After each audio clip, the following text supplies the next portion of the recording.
everybody. It's me, it's Andy. Decade Andy here. We're in pre-show production time. It's him, it's Mikey. Hello, Mikey. Well, it happens. Shozy does have a lot of stuff. We do talk about Shozy a lot for not being sponsored by them. Oh, that's... Well, I mean, you could. You'd get railed, wouldn't you? Or did they just not deliver to you at all? Oh.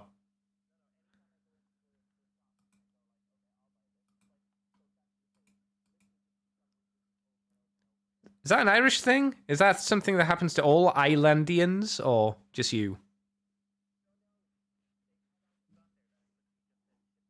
Only. Oh. I think it's just me. Oh. Why? What did you do? I don't know. Like, I have never crossed swords with them as far as I'm aware. Well, apparently maybe you have. like, I've even moved. Maybe it's, I don't know. Like, maybe they've just been tracking me and just like, there he is. Did you just shit in the cereal or something one day? Was that it? They were having the finest cornflakes. No. And it was ruined by poo. Poo is not milk, Mikey. Come on. We all know this. Oh, here's a question, Mikey, because I remember I remember this question I asked on the Fluff and Hammer at one point. I don't think I've asked you it. So, you live in a world, yes, Mikey, where you can either eat Soylent Green or be a cannibal and just eat the flesh. What do you choose? Which one do you know what Soylent Green is, right?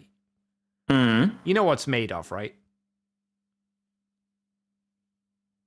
Right? Yeah. Yeah, okay. So you know what it looks like as well. Which do you choose? If I give you Soylent Green, like a plate full of those biscuit Soylent Green things, or I give you a steak of human flesh, which would you choose? Which would be your preferred meal for the night?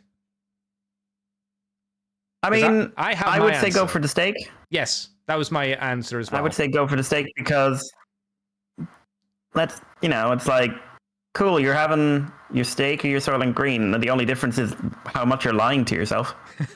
See, I would say that's not the case. I would say the thing is, how do you like your food prepared? Because it's still people. It's still people meat either way. Do you want like a nice, well-cooked steak? Like, do you prefer a cracker to a... True. Yeah.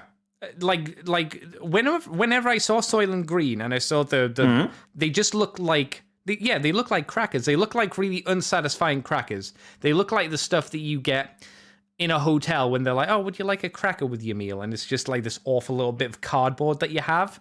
And then there's like a lovely Gordon Ramsay cut of human flesh there on the plate, maybe with a little bit of asparagus. There's a lovely gravy poured on top of it. I'm like, well, I'm going for that. Yeah. I could even poke it and it could scream and I'd still be cutting into it. I'd be like, come here. Yeah. George and Gruff, I don't think gave me an answer. I don't think they were comfortable enough saying, yeah, cannibalism. I'd go for that. I don't know. I'd say George would leap towards cannibalism even if he didn't need to. I think in the moment, but I think on a recorded show, perhaps he was doing it to protect himself for the future. I don't know. Just in case someone in my area starts, like dying, going around eating people. Yeah. Like, just so I can be, somewhat innocent. I'm not going to say in a podcast that I would eat people, but I would eat people. He's a big fan of Hannibal. Yeah, Hannibal the Cannibal. Yeah, well, he was a Mads Mikkelsen, I'm not saying Mads Mikkelsen eats people. I'm just saying we've seen him act like he can, and he was very convincing. It's like, I'm not saying that Mads Mikkelsen eats people, but you can really see it. He was really convincing in that show. Right? Yeah, it's like it feels almost like he wasn't acting. It would be like I'm sorry, Mads Mikkelsen. I know you're a big fan of the show. I don't think I could ever be convinced he's a hero. Like he's got too much of a villain in him. Has he ever played a hero? He was kind of a hero in was it Rogue One, where he was the dad who stole the plans for the Death Star and then was killed right at the start of it. My reaction to that was he was in Rogue One. Yeah, he was right. Yeah, no, he was definitely in Rogue One. He was at the start. He was what's her name's dad at the very start, and then the main bad guy shot him, who wasn't Darth Vader. I will take your word for it, sir. I'm pretty sure. You know what's really sad? When someone says, like a reactor goes, I'm going to watch all the Star Wars movies, and you go, oh, yay! And then it gets to the prequels and you go, and then they're like, we're going to continue with the sequel movies and the other ones. And you go, oh, no. You could have just stopped at the prequels. You could have just done there. Like, that's fine. That's okay. It's rough, but it's okay. You know, you don't need to go any further. Like, don't do Solo. I watched Solo on a Christmas, and that was a very depressing Christmas. I've never seen Solo, and I hopefully never will. It's crap. The only kind of newer Star Wars movie that isn't just pure anus is like Rogue One, and that's only just okay. It's like, it's Rogue One is.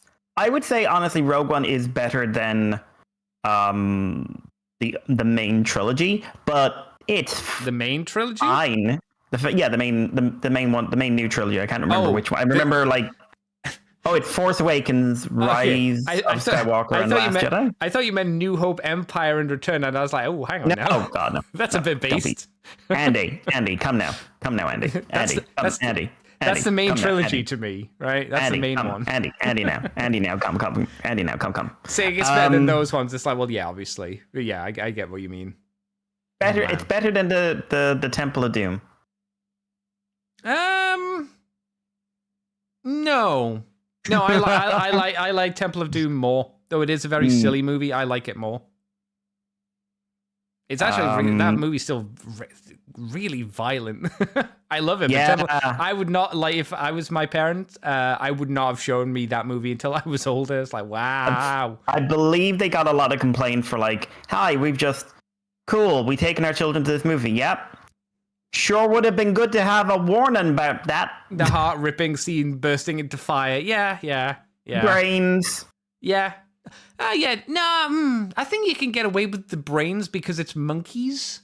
So it's like, it's okay. Not when you're a child. Not when you're a child. The child is screaming, no, not the cute animals, no. Oh, I didn't do that. I was just like, oh, monkey brains. No, you were just like, oh, eat the baby.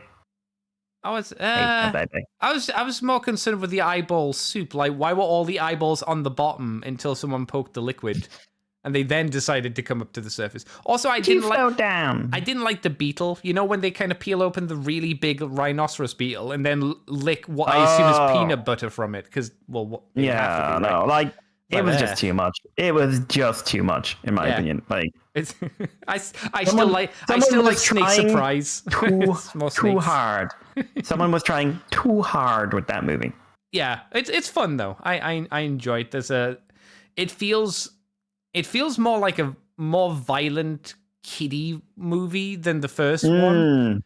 Oh no, definitely. Like the first one's just got the face moment, really. Yeah. This one, the Temple of Doom, is a bit more. It is more like a cartoon.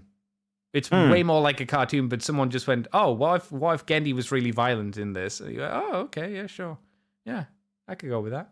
Mikey, what if cartoon but blood? Yeah, well, we've seen a lot of those before. Mikey, should we do a poopcast on Transformers? Even though I do like talking about Temple of Doom, it's a good film. It's a fun film. Maybe, it's not a good film. It is a fun film. I'd go with that. Yeah, I will give you a fun film. I'll definitely give you a fun film. Yeah. All right, let's play some music and start pooping. Welcome to Moonbase 2.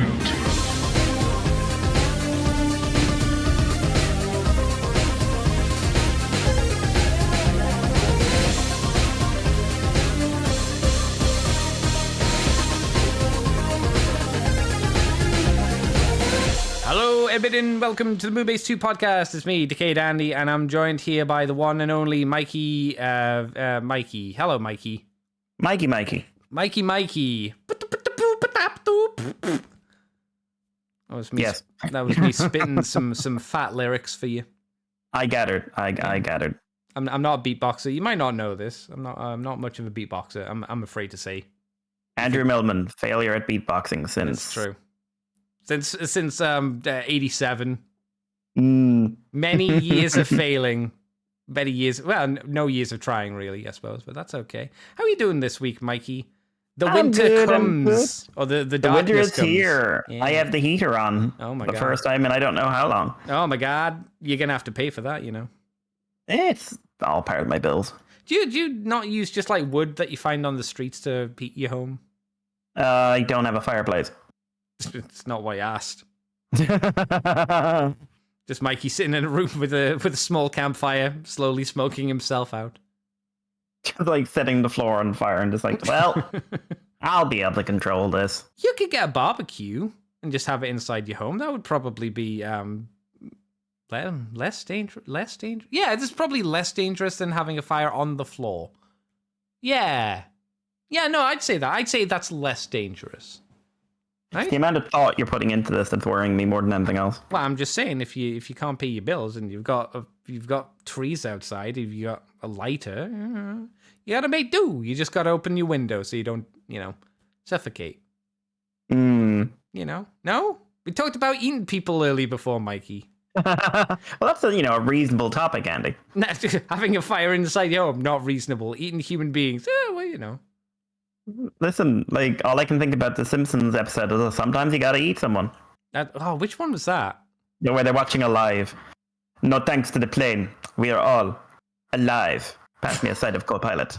I actually thought you were making a reference to the Treehouse of Horror episode where the teachers are all eating the kids and like Skinner's like licking his lips talking about is it Martin or is it the Augustus, the fat German child? Oh, it's Augustus. It's Augustus. Yeah. And Augustus goes missing. Skinner's licking his lips. Not creepy at all. Simon Tang says no carbon. No. Full stop. Carbon monoxide poisoning. That's fine. I've got windows. Is he? I wonder if that full stop's meant to be there. Maybe just like carbon monoxide poisoning? ? Yeah, maybe it's a cry for help.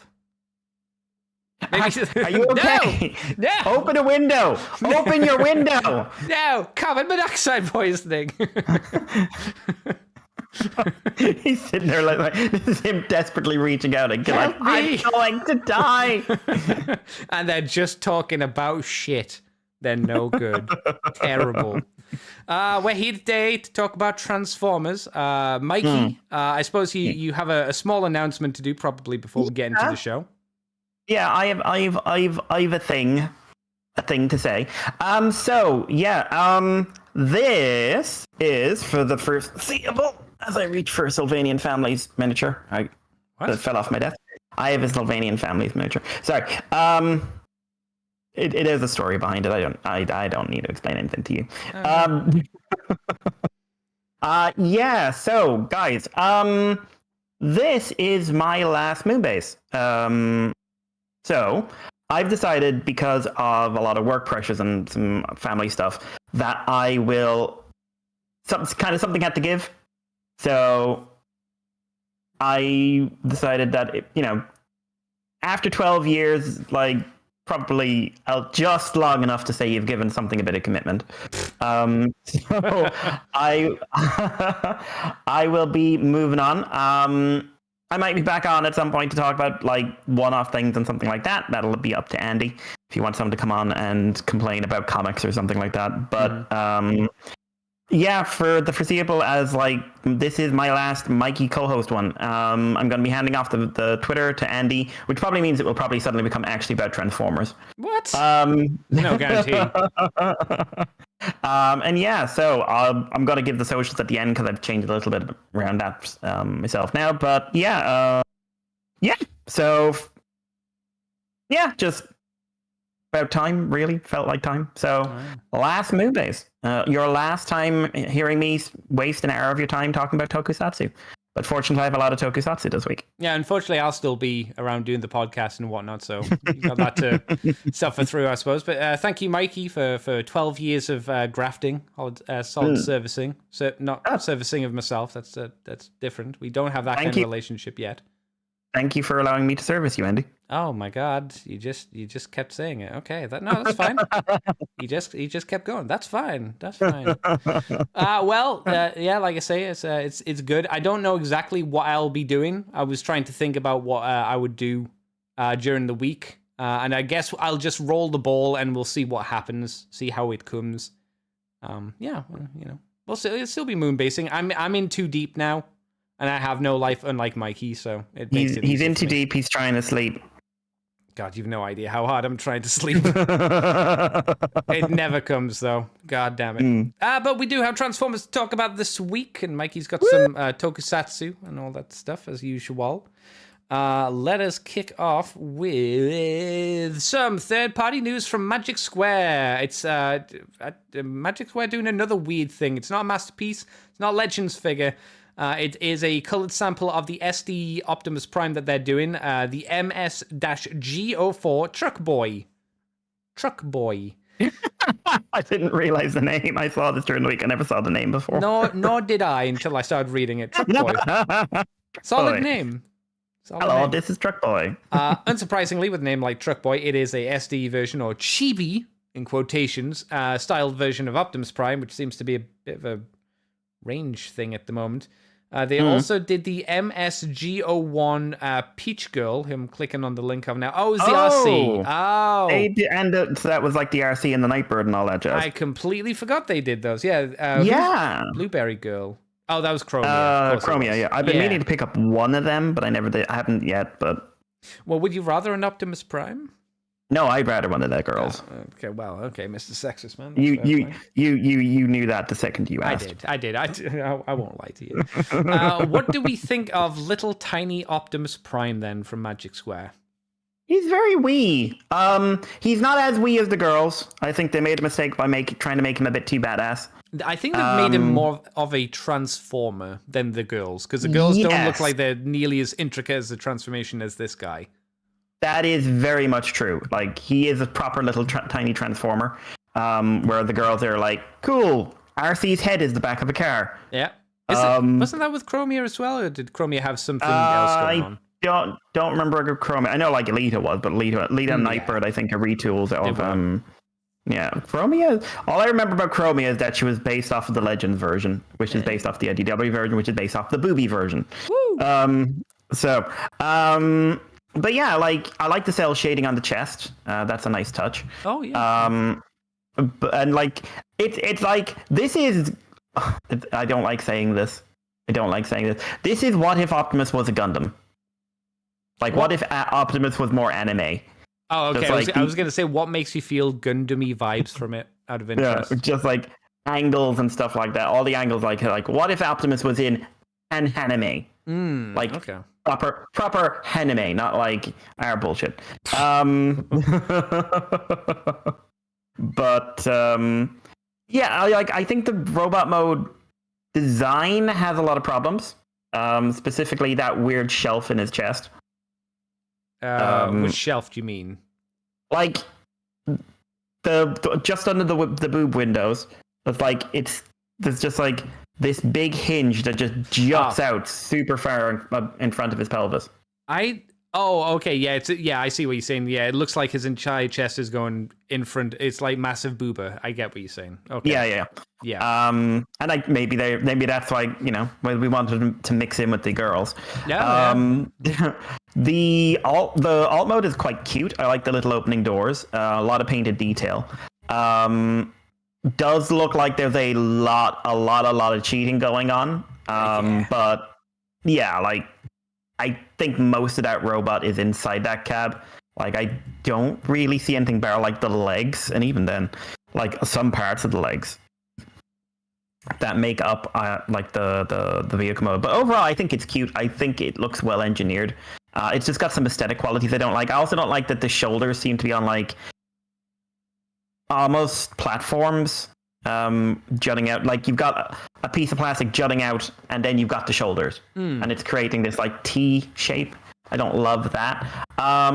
Definitely not my favorite of the offerings they've done of this like chibi sizing, but I think it looks fun. I think it looks good. I think it looks like it would be a fun piece of engineering. Like, it's probably the best hand feel of the lot. I wonder how much. I mean, we only get one image from behind, but it's quite a small one, so we can't really see like what's going on back there. But like you said, it looks fairly clean. I wonder how it will feel in hand. It looks like there are a lot of joints, especially for the shoulder. And I wonder if that's going to feel nice in hand, or if it's just going to feel like too many joints, because it looks like a lot is folded up into there. Hopefully everything will stay pegged together, and you won't have an issue of like you move the shoulder and then parts start coming apart and starts getting very loosey-goosey arms. I do like the head design. I like the extra little bits of white nipple on his face mask. That's kind of nice. Yeah, there's something about just the proportions on his legs which are a bit strange for me. It looks like he's wearing massive shoes, like those big UGG boots that people were wearing back in the day. It's an interesting go, but I think I've seen better chibi designed Optimus Primes in the past. I'd agree with that. Well, robot mode. I think this is a really solid alt mode, though. The alt mode's really good, and like you said, the fact that the door's open, it's not important, but it's fun. It's a fun little. Cute. Yeah, you probably open the doors and there's just a fucking giant head looking out from the side of the doors, right? Yeah. More than likely. But yeah. Almost certainly. Yeah, it's not bad. It's not a bad one. Do you have anything else you want to say for little Optimus Prime? Because Exelhead says no Akane colors on the Chibi Prime. Not yet, I think. Give it time. Give it time. I think the first one, if you see one first, it'll either be Shattered Glass or Nemesis, in all fairness. Right? Yeah. Mikey, do you want to take one of the stories that you pulled up? Yeah. Which one are you doing? The Shozi one or the Kang one? I'll do the Kang one because I'm more excited about that. Okay. So first, really good image came out of Kang Toy Swoop. So this is the highly, highly stylized Dinobots that are going to become a new Volcanicus combiner with a Spinosaurus in the middle of it all. But we got to see Swoop, who is basically the most anime man who's ever lived. Yes. The Pterosaur mode, this is our first time kind of seeing it with the wings out and everything else, and it looks good. It looks really posable and everything else. And then we get to see the robot mode for the first time. It's unpainted, unfortunately. But, like, this is Deathside Hell, come down from above sky. I'm like a dark angel harbinger shit going on here. Because the wings don't transform. They just stick out the sides. The robot mode, like, has massive shoulder pads and, like, all this stuff hanging off it. And just, like... The beak becomes the chest, but it's not like lying flush against it. It's sticking out, and like the head design looks like to be completely original, and it's got two big cannons on the back. And I'm just like, oh my god, this is Anime Man. Anime Man is turning into a pterodactyl. I really like it. Oh man, these are going to cost so much money. I can't afford them, but I really want at least one. No, I think this looks great. In all honesty, I can't wait to see it colored. It looks insane. It looks just lunacy, absolute lunacy, and God, I want more of that. I really have very little else to add beyond like this is cool. What do you think? Yeah, I think it's interesting. You pulled up the Gundam references, and I get that a lot from the side skirts, which feel I don't know which Gundam, but some Gundams have these really long. Obnoxious maybe side skirts. Yeah, really awkward when you're trying to pose them. Yeah, I mean they look good on him, but they're certainly awkward, and that definitely kind of adds to the Gundam look. Phantom's got something like that. Who? Which Phantom? The Phantom Gundam. It's got something like that. But they at least pretend it's useful because they say it's a gun, isn't it? Just like, is it? Yeah. Is it really? Yeah, they try. I like the bird mode, the pterodactyl mode. That's really good. Nice posable open mouth. It looks like it might be able to look left and right, potentially, the head. Yeah, like I think it's on a joint. How much transforming do you think this does? Because the pterodactyl does not look like it's massively different from the robot mode in a lot of ways.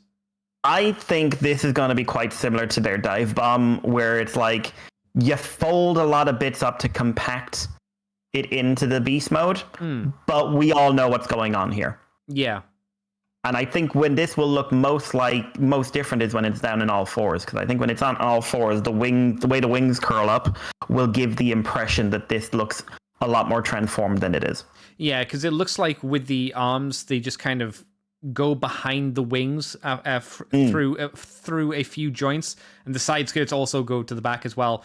And I guess the legs just kind of, like you say, kind of compress into themselves, and the bird. Which, to be fair, is more than a regular swoop does.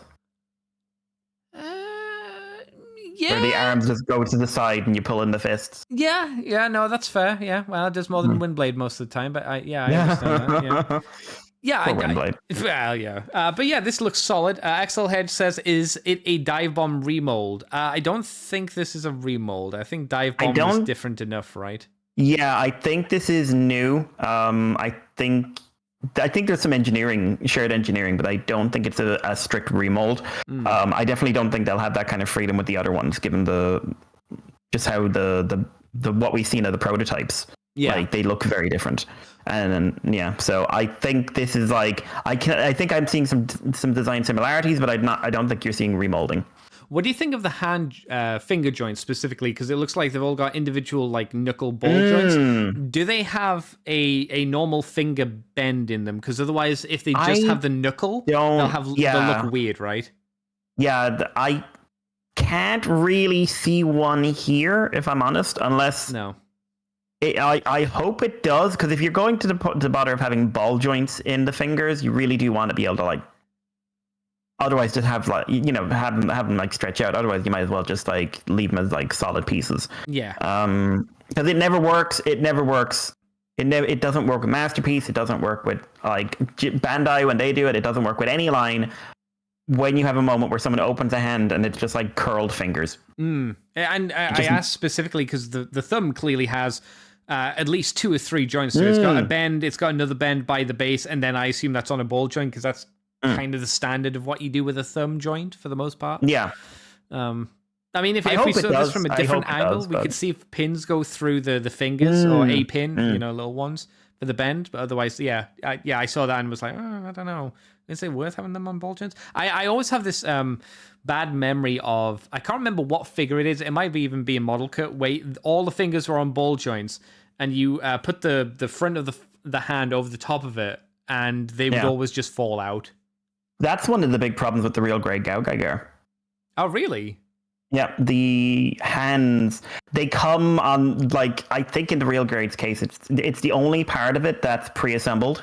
Okay. And they just pop out constantly. Like, I've actually soured a little bit on the real grade Gao Geiger since I built it. Oh, no. It's a gorgeous figure, and it's a really fun build. Yeah. But once you've got it all combined up, it just feels like they didn't think hard enough about what they were doing. Oh. And there's some bits that don't clip in properly on the chest, and like the mane doesn't clip in properly. And it's just like, I think of the ones I've handled, we still do not have just a solid show accurate Gao Geiger. It's like really hard to do. It is, because it is such a broken design. It's so cool.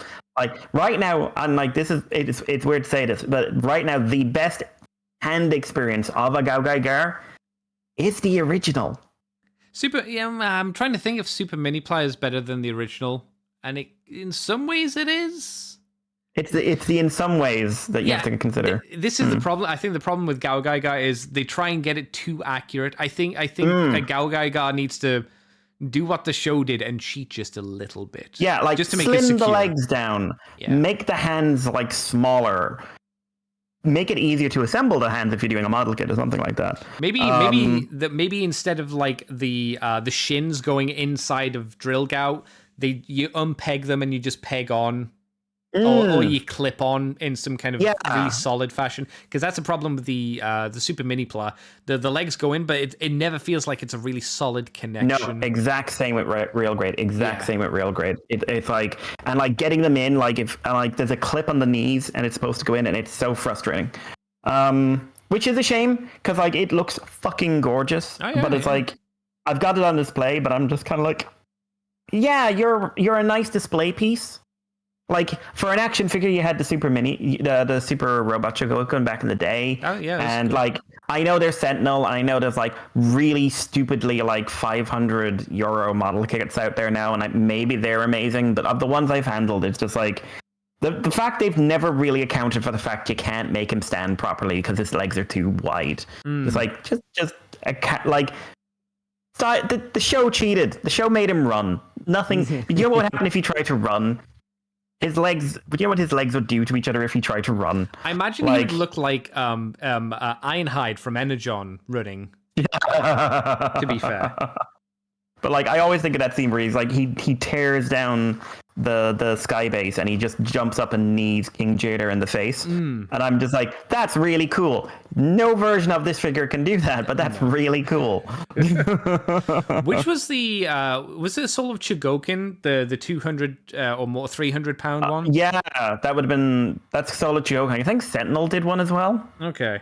Because I think that was good. I'm pretty sure I remember Chris doing a video on him, Evangelist doing a video on that one, and it looked kind of nice. But expensive, but I remember he did it, and he also said, like, there's also a caveat of the size is not helping the figure. Okay.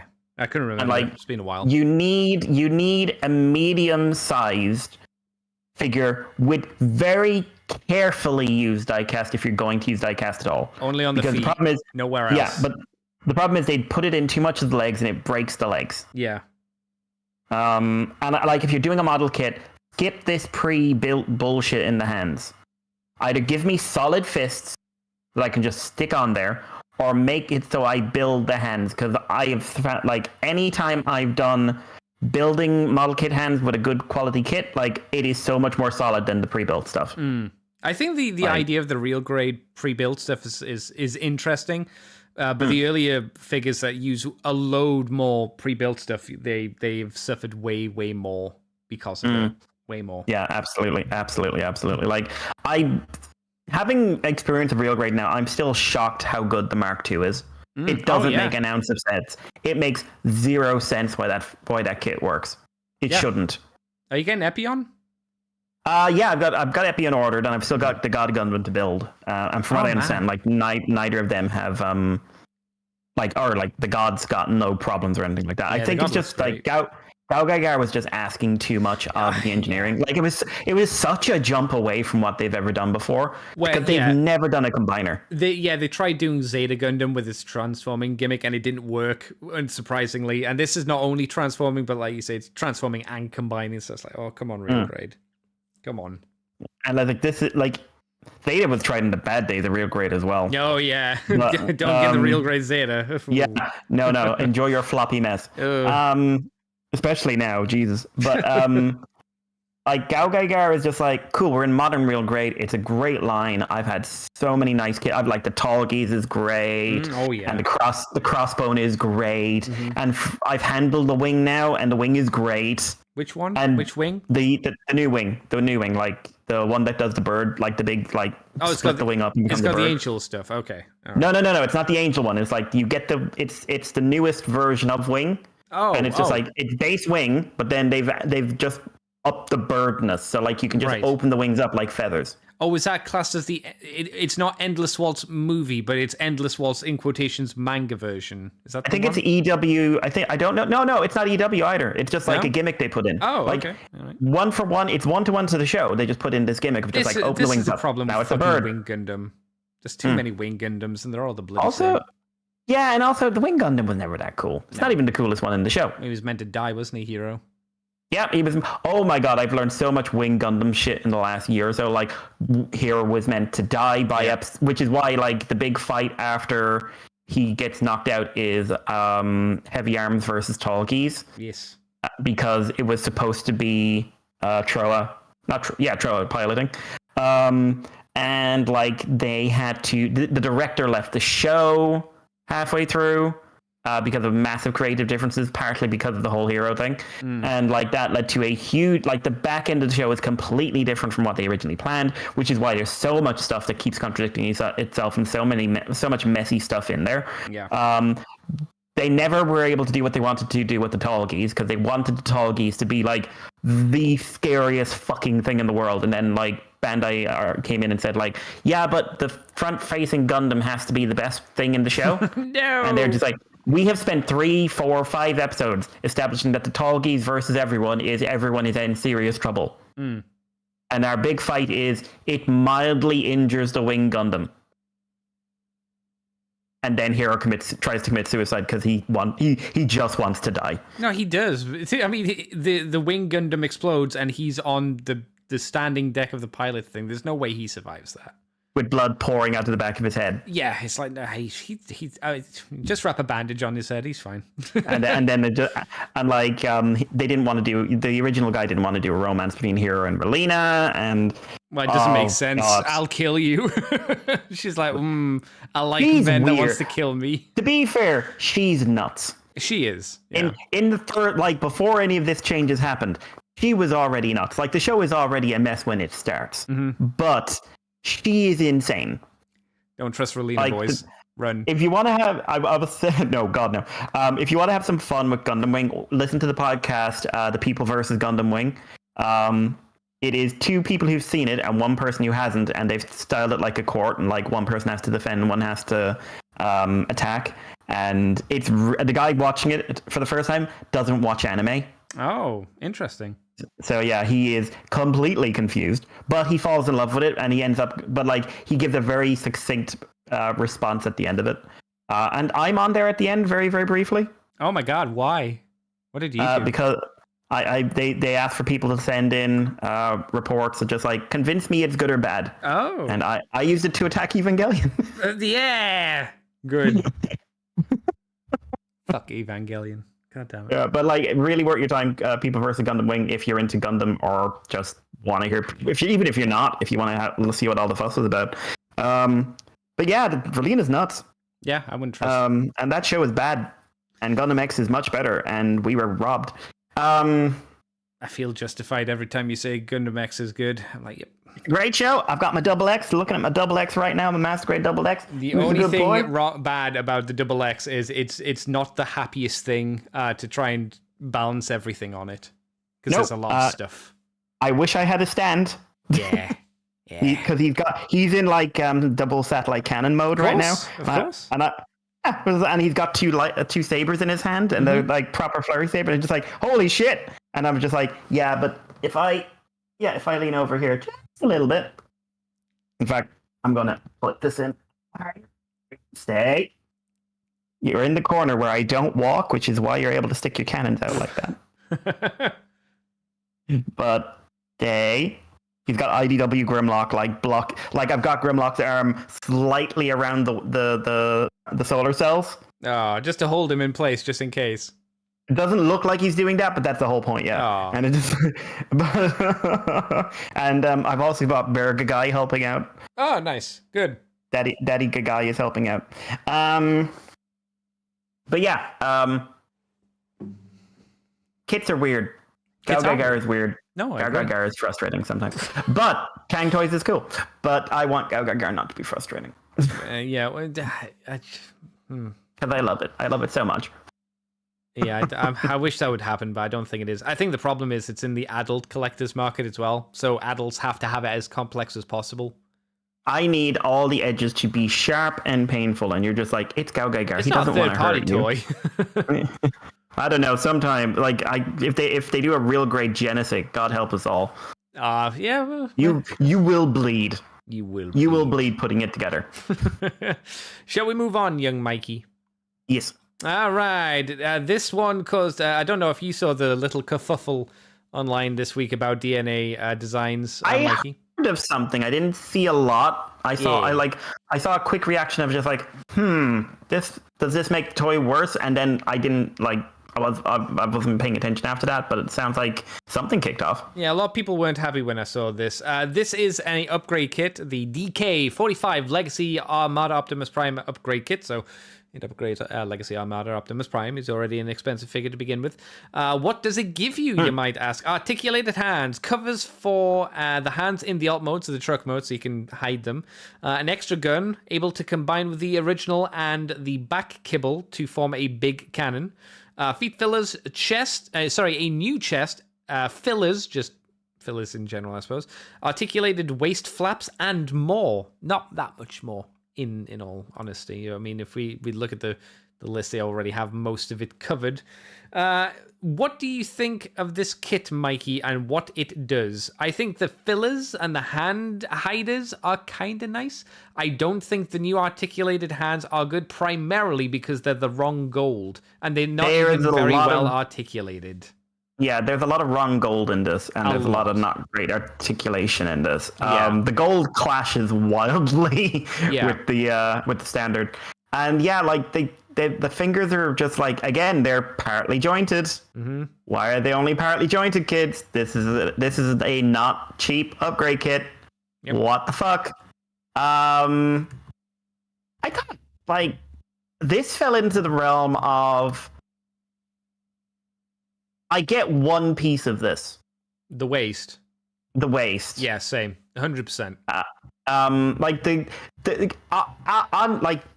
So initially the covers for the back of and covering the hands make an ounce of sense. Yes. Just like, cool, cover the hands, but then you think about it. And my brain went, but I'll never have him in vehicle mode without that fucking trailer. Which is a very fair point, but some people might want to have untrailered, I guess. And then there's like, okay, there's gap fillers for the side. That does make some kind of sense. Except I've seen this toy in not a huge gap, and I've seen this toy in person, and I've never noticed those gaps before. And I only notice them now because there's a photo of it. Yeah, and now you'll never not see them. Yeah, whenever you have I might be getting a tax thing in late October, which might result in me buying this guy, if I'm completely honest. Because I know where I can get him for like €80 now. Oh my god. There's one place has them on sale. The gun stuff is fairly okay. I think I don't love the gun design, but it's nice to have an extra gun. I would describe it as cute. Like, it's a cute idea. Yeah. I don't think it's especially a quote unquote combined together. It's kind of something that looks like Hasbro would have done themselves. Like, I don't know, just fucking stick it all together. Who cares? Rather than something that looks more cohesive. Yeah, I think the new waist part, like with the moving skirt, is an improvement. I think the color takes away from that improvement. Yeah. I don't like the feet extenders. Yeah, they're just the hand cover things for the vehicle. Yeah, right? They're ugly. Yeah, to me, because I can see the line in them, and they ruin a really nice foot silhouette. Yeah, I agreed. Yes. So I don't love it. I don't love it. I see the logic behind it. It's one of those ones where it's not like 90% of this I don't see the point. It's just like I see where they were going, but I also wish they hadn't gone there. I think they would have sold if DNA Toys had just gone $10 new waist, overpriced certainly, but people would probably have bought it even with the crappy gold. They would have bought it. Yeah. I don't think, or I personally don't like that non-articulated waist joint. I think that's a bad call from Hasbro to not have that articulated. Or at least have little flappy panels at the very least. And they could have just done that. The articulated hands would, I don't care. They would have been nice, but these are not nice, unfortunately. The part I don't get is the extra chest. What do you think about the extra chest part? Because it just on the makes surface, it boobier. Yeah, on the surface, it extends the red to go across the more gray part, which is I guess a bit more accurate. But then in hindsight, it increases his truck roof size too much. It looks too big, and in just normal combined mode, if you look at him from the side, it like you said, there's just too much boob there, too much boob. It doesn't if you look at a truck, it looks like you've stuck a bit on there. Yeah, definitely. Because the colors don't match either. No. Do we know how much this is? I don't right now, but I will see if there's a pre-order up anywhere. But yeah, you said there was bad talk about this. What was the bad talk? People, it's up on Shozy, but there is no price. It's $1 deposit at the moment. Yeah, I saw a lot of people complain about the miscolored gold. People were complaining about the price. I think it was more the guessing of how expensive it's going to be rather than how much it is. It's up on Big Bad, I think. Let me just see. How much is that for? It's on Kapow for $45. So it's about standard price then for their kits. Yeah, I will say that's not a broken price for a DNA design kit. I suppose it's a question about with the caveat, but I suppose it's a question of if you think that's a decent price for a kit. Yeah, it's in line with what they always do, I guess. But it Yeah, definitely I feels suppose- that it's not like... I think it's quality control. I think if the gold was more on point, less people would have had issues with it. Oh, maybe. Yeah, I'm just looking at their stuff in general, and just like maybe it's a case like maybe it should come with more for that price. Just looking at what they've got out already. Oh, people were annoyed that you didn't get Sparkplug. Is that his name? Yeah, People the were little annoyed that you blue didn't get that.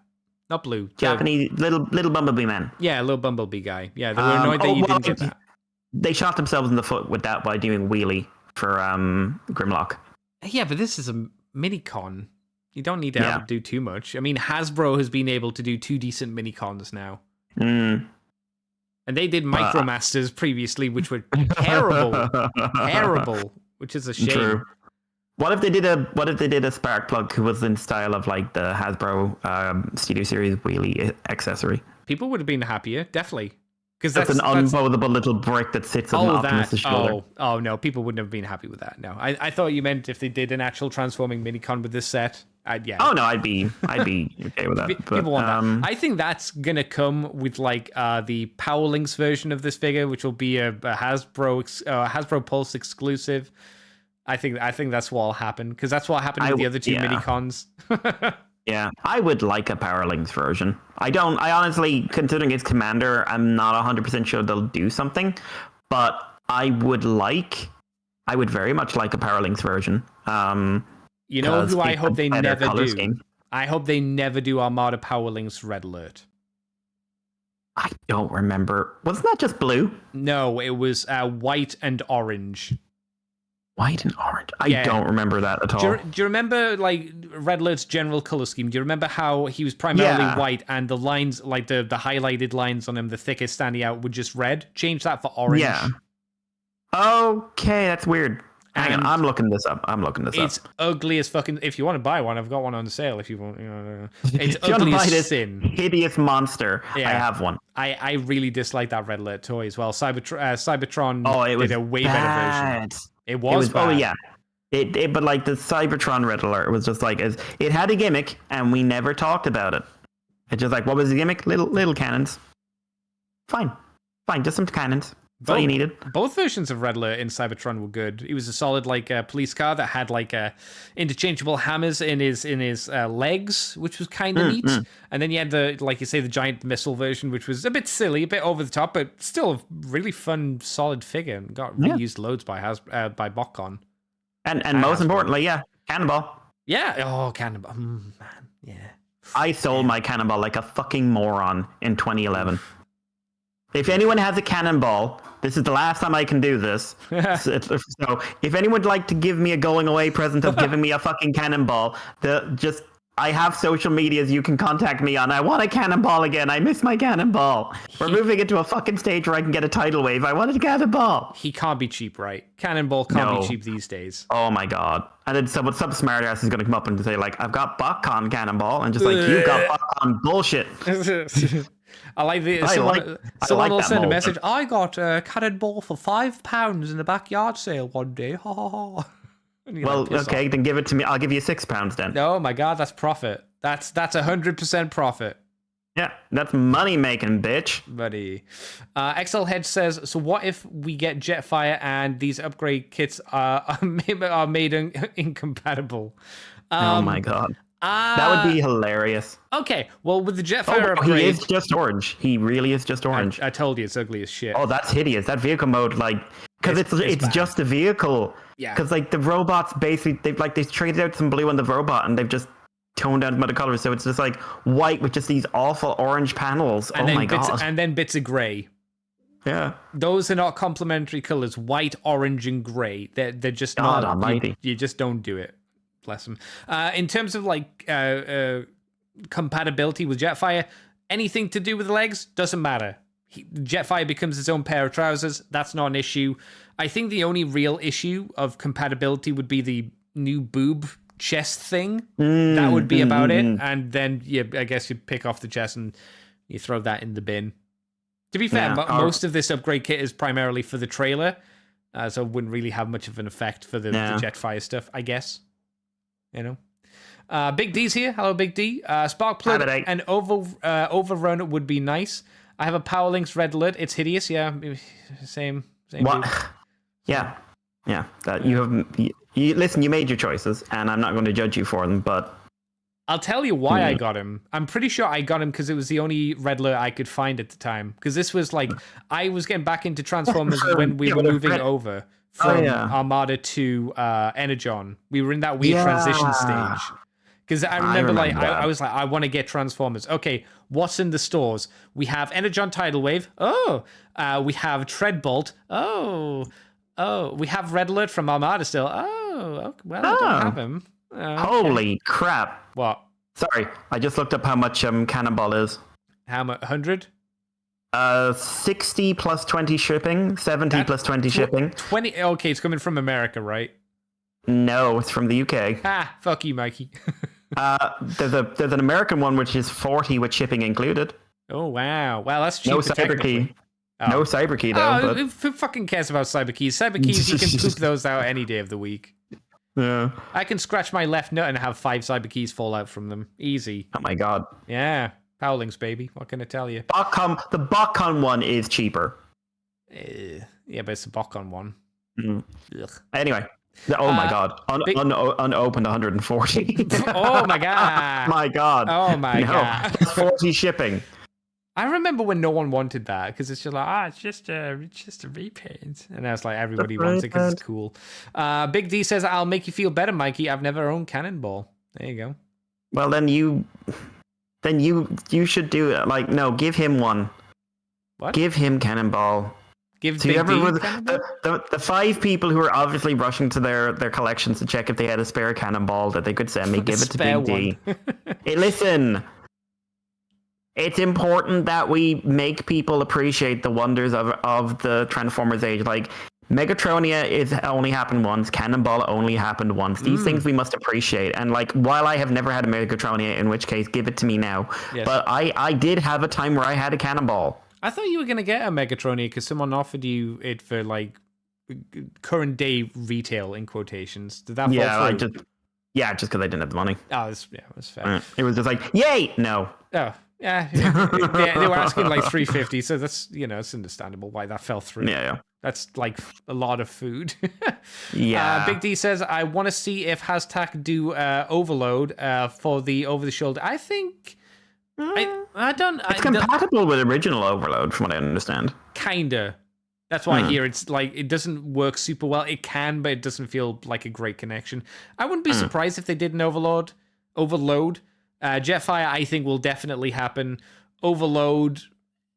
Overload for me, it's like we remember Overload existed. I don't think no one else does. Yeah, I don't, because like Jetfire was like a gimmick. Like that was a thing. That is a bit of animation you can go out and find, and it is like, oh my god, these 2 dudes are doing this thing. Overload. I forget he was in the anime. Yeah, because he wasn't a personality. Like, he was a robot, right? And functionally, it's a robot that already exists and a couple of guns. You know what did it better? God Bomber. God Bomber's the same idea, but just better. Oh yeah, well, God Bomber's a lot of things that are better. Yeah, it's true. Big D says Megatronia is great. I think he's mocking you, Mikey. Jetfire well, and fuck Overload you. I take back everything I just said. You don't deserve a Cannonball. Well, there you go, unfortunately. Mikey, do you want to take us on to the other bit of third-party news that you found? Yeah, this is weird. This is weird. This is very weird. So Shozi have a pre-order up for it's like third party in the sense of we're kind of trying to do a cheap knockoff, but we also want to do something vaguely original. So it is very much based on Grimlock, but it is not standard. It's from a group called Mobian Studio.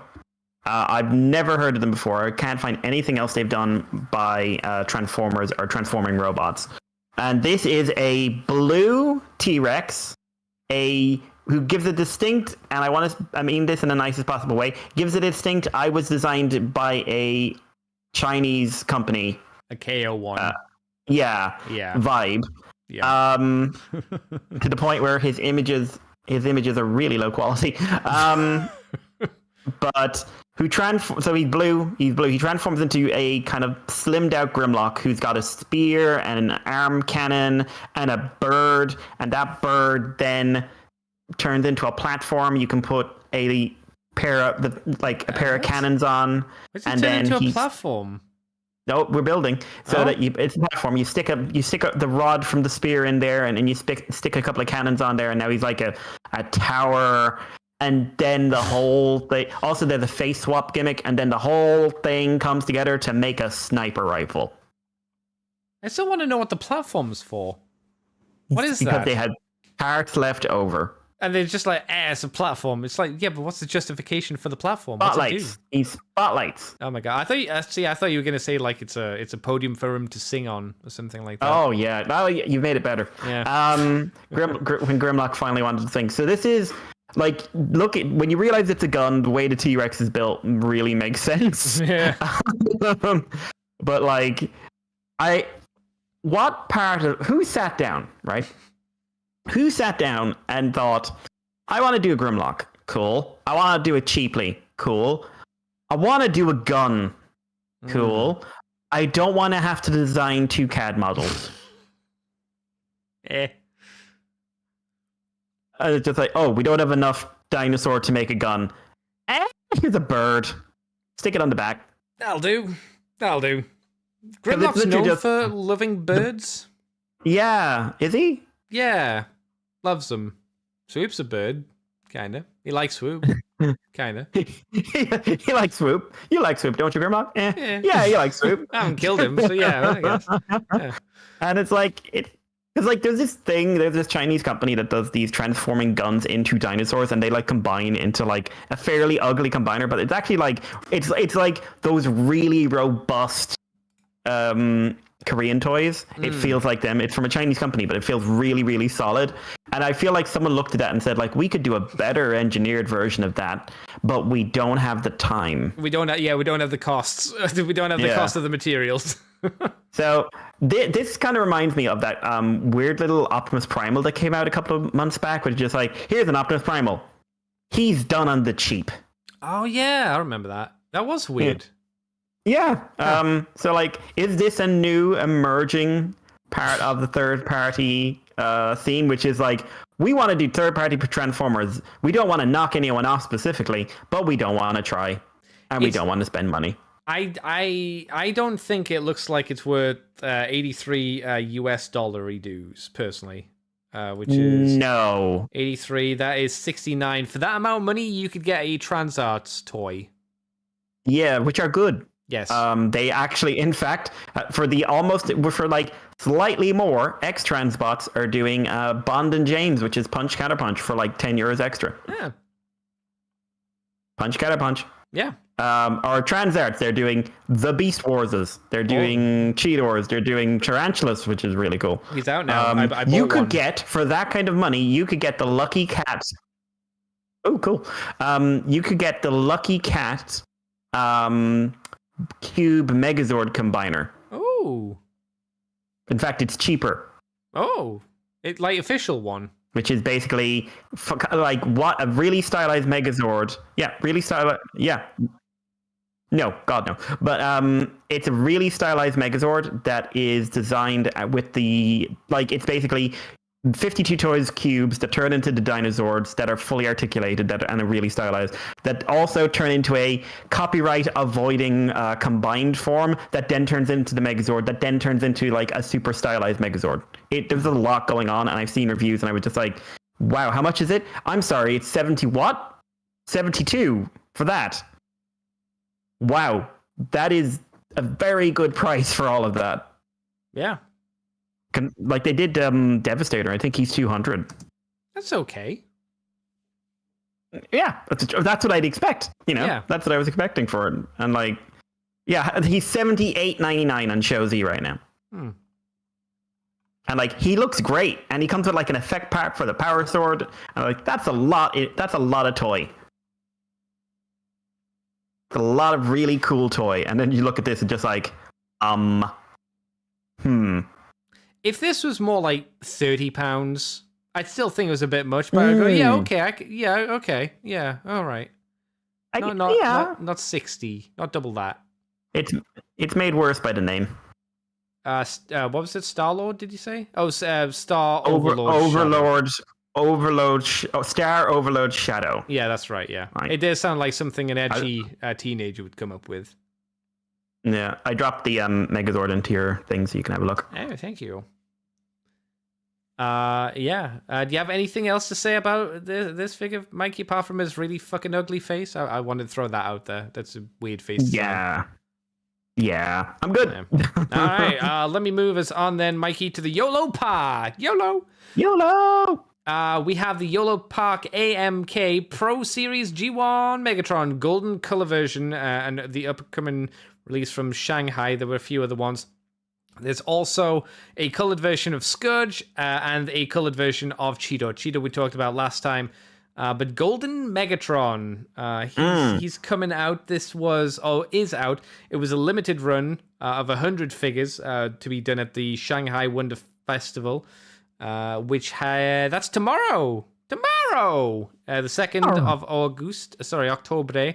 To the 3rd of August. Tomorrow. Time is a circle. It is. Well, I would have been right if I wasn't wrong. There you go. That's what I'll say to that.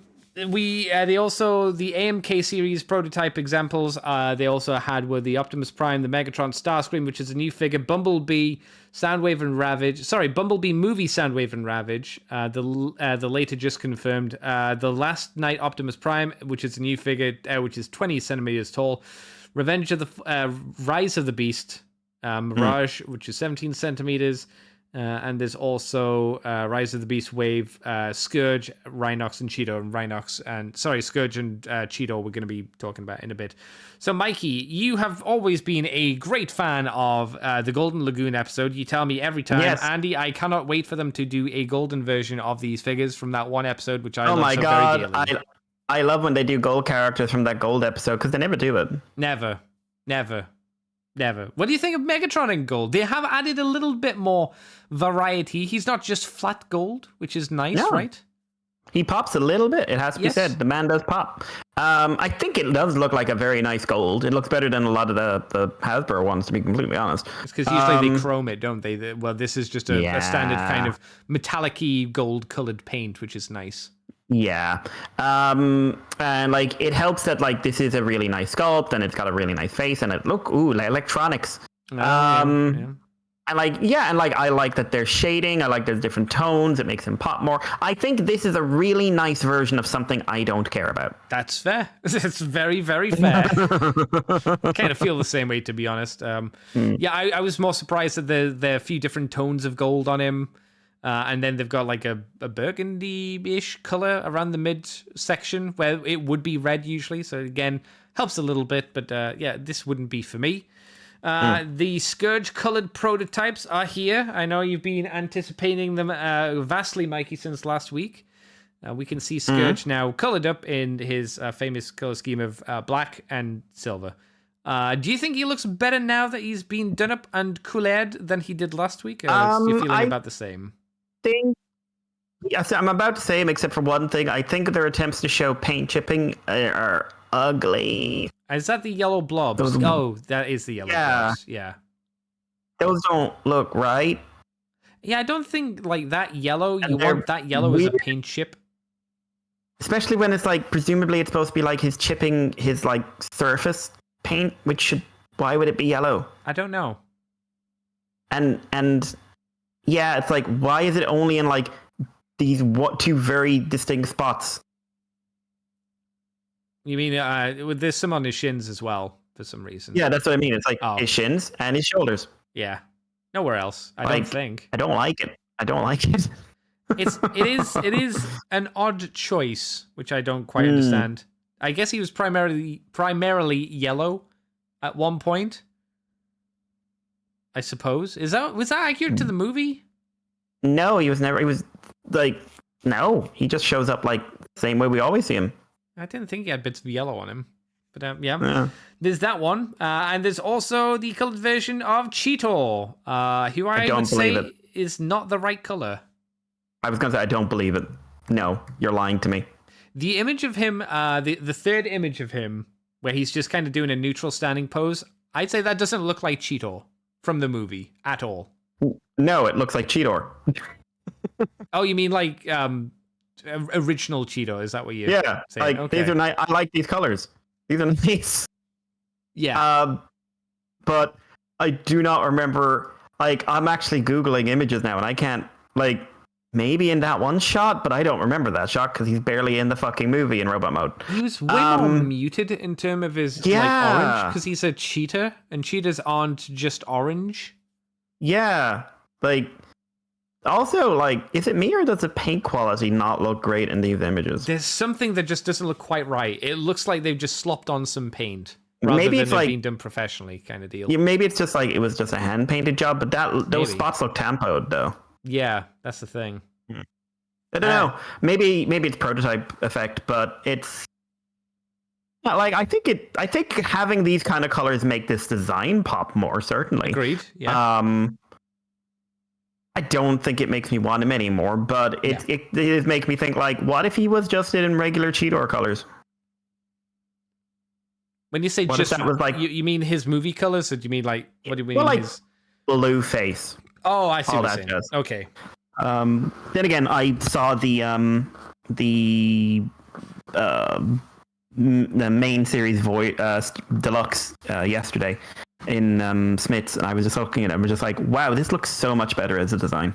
Oh, it's the good version, the not accurate movie version.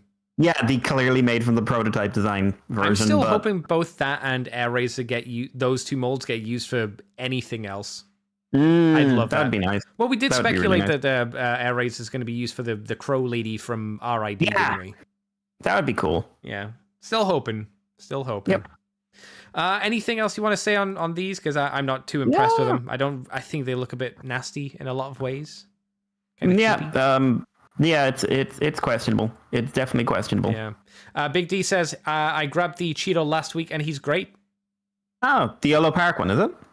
No, I think he means the the mainline one. The mainline one looks good. The one that you can get from Smith's. It's probably on sale as well, right? He's not in my one, unfortunately. Not by enough yet. But I would like to pick. If he goes down far enough, I will pick him up. Like how much?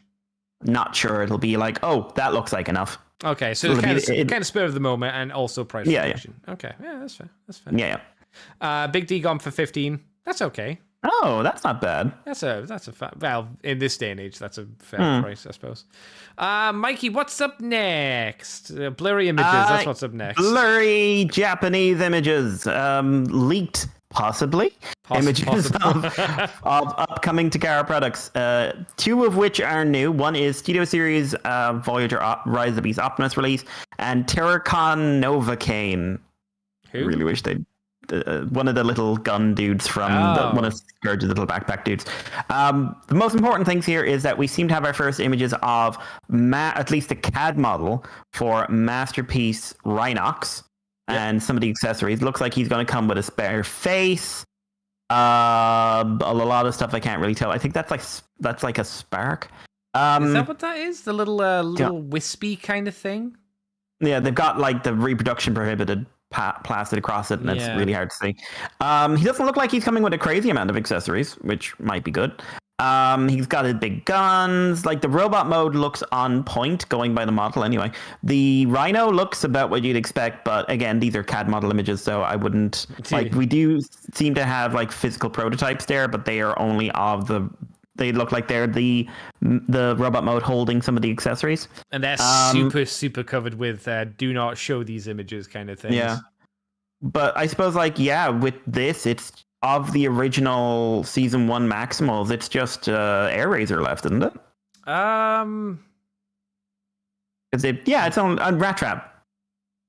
Yeah, Air Razor and Rat Trap. They haven't done Rat Trap, yeah. Yeah. And maybe they'll get on and do the rest of the Predacons. That would be nice. Also, if the engineering didn't have one glaring problem. What, did they explode? Or the knees don't work, or the paint chips like insane, or just it's what every single one has had one thing. Yeah. Like, everything else looks so good on these, and then there's just one thing that makes you go, why am I spending this kind of money on it? I have nearly gone down on the Masterpiece Beast Wars stuff several times, and every time I just think of that one thing, I'm just like, nah. Let me tell you the best way to collect Beast Wars Masterpiece toys. Let someone else buy them, and then you go into their house and you play with theirs. Yay! And rob them. No, because then any damage that you do, you'll be annoyed by it, even if it's not technically yours. If they've damaged it, you're like, well, I'm glad I didn't have any involvement in this, and I looked at it and I had to fiddle with it, and we're done. Not my problem. But what if you rob them and then it breaks? Because then it's like, well, I never spent any money on it. It's not actually mine. I would still be annoyed personally because I don't like breaking my things. You know, and if I have quote unquote stolen it, technically in that aspect it would still be mine. So I would have broken my thing, and then I'd be annoyed at myself. If you see what I'm saying? Okay. I can see some logic. Not moral logic, but yes. No. And yeah, the other one is our first images of Silverbolt, Beast Wars Silverbolt, and I swear to God, if anyone says Combiner Wars, I will. Who would say Combiner Wars? The bloody everything is Silverbolt meme is back again now because this image came out. Oh, I wondered why they kept showing the Combiner Wars one. I was like, it's not the same mold. And then I was like, really looking hard at it, like, is it? No. see, that's the problem. So yeah, we get to see the basic look like robot mode looks very accurate. Janky in places where the original design is janky. Yes. Because it is a janky design. It's a fun design, but it's a janky design. The beast mode, it's a Voyager, yeah. Yeah, okay. Originally, I actually thought this was a retool of Tigerhawk, but the beast mode has... I get why. I just wish they'd managed the proportions a little better on the front versus the hind legs. Because the hind legs are basically just, they just hang off of the robot forelimbs. Yeah. And the wings look a little small.